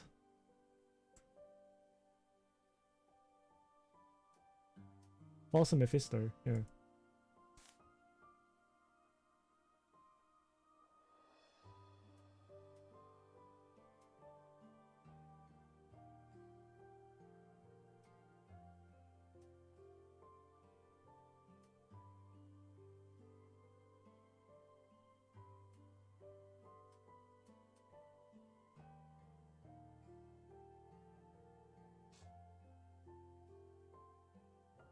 That's a nice picture.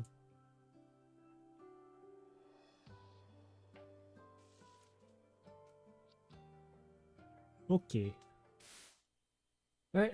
Anyways, I think I'm going to leave it there for today. Yeah, I'll be back on Saturday with more Arknights.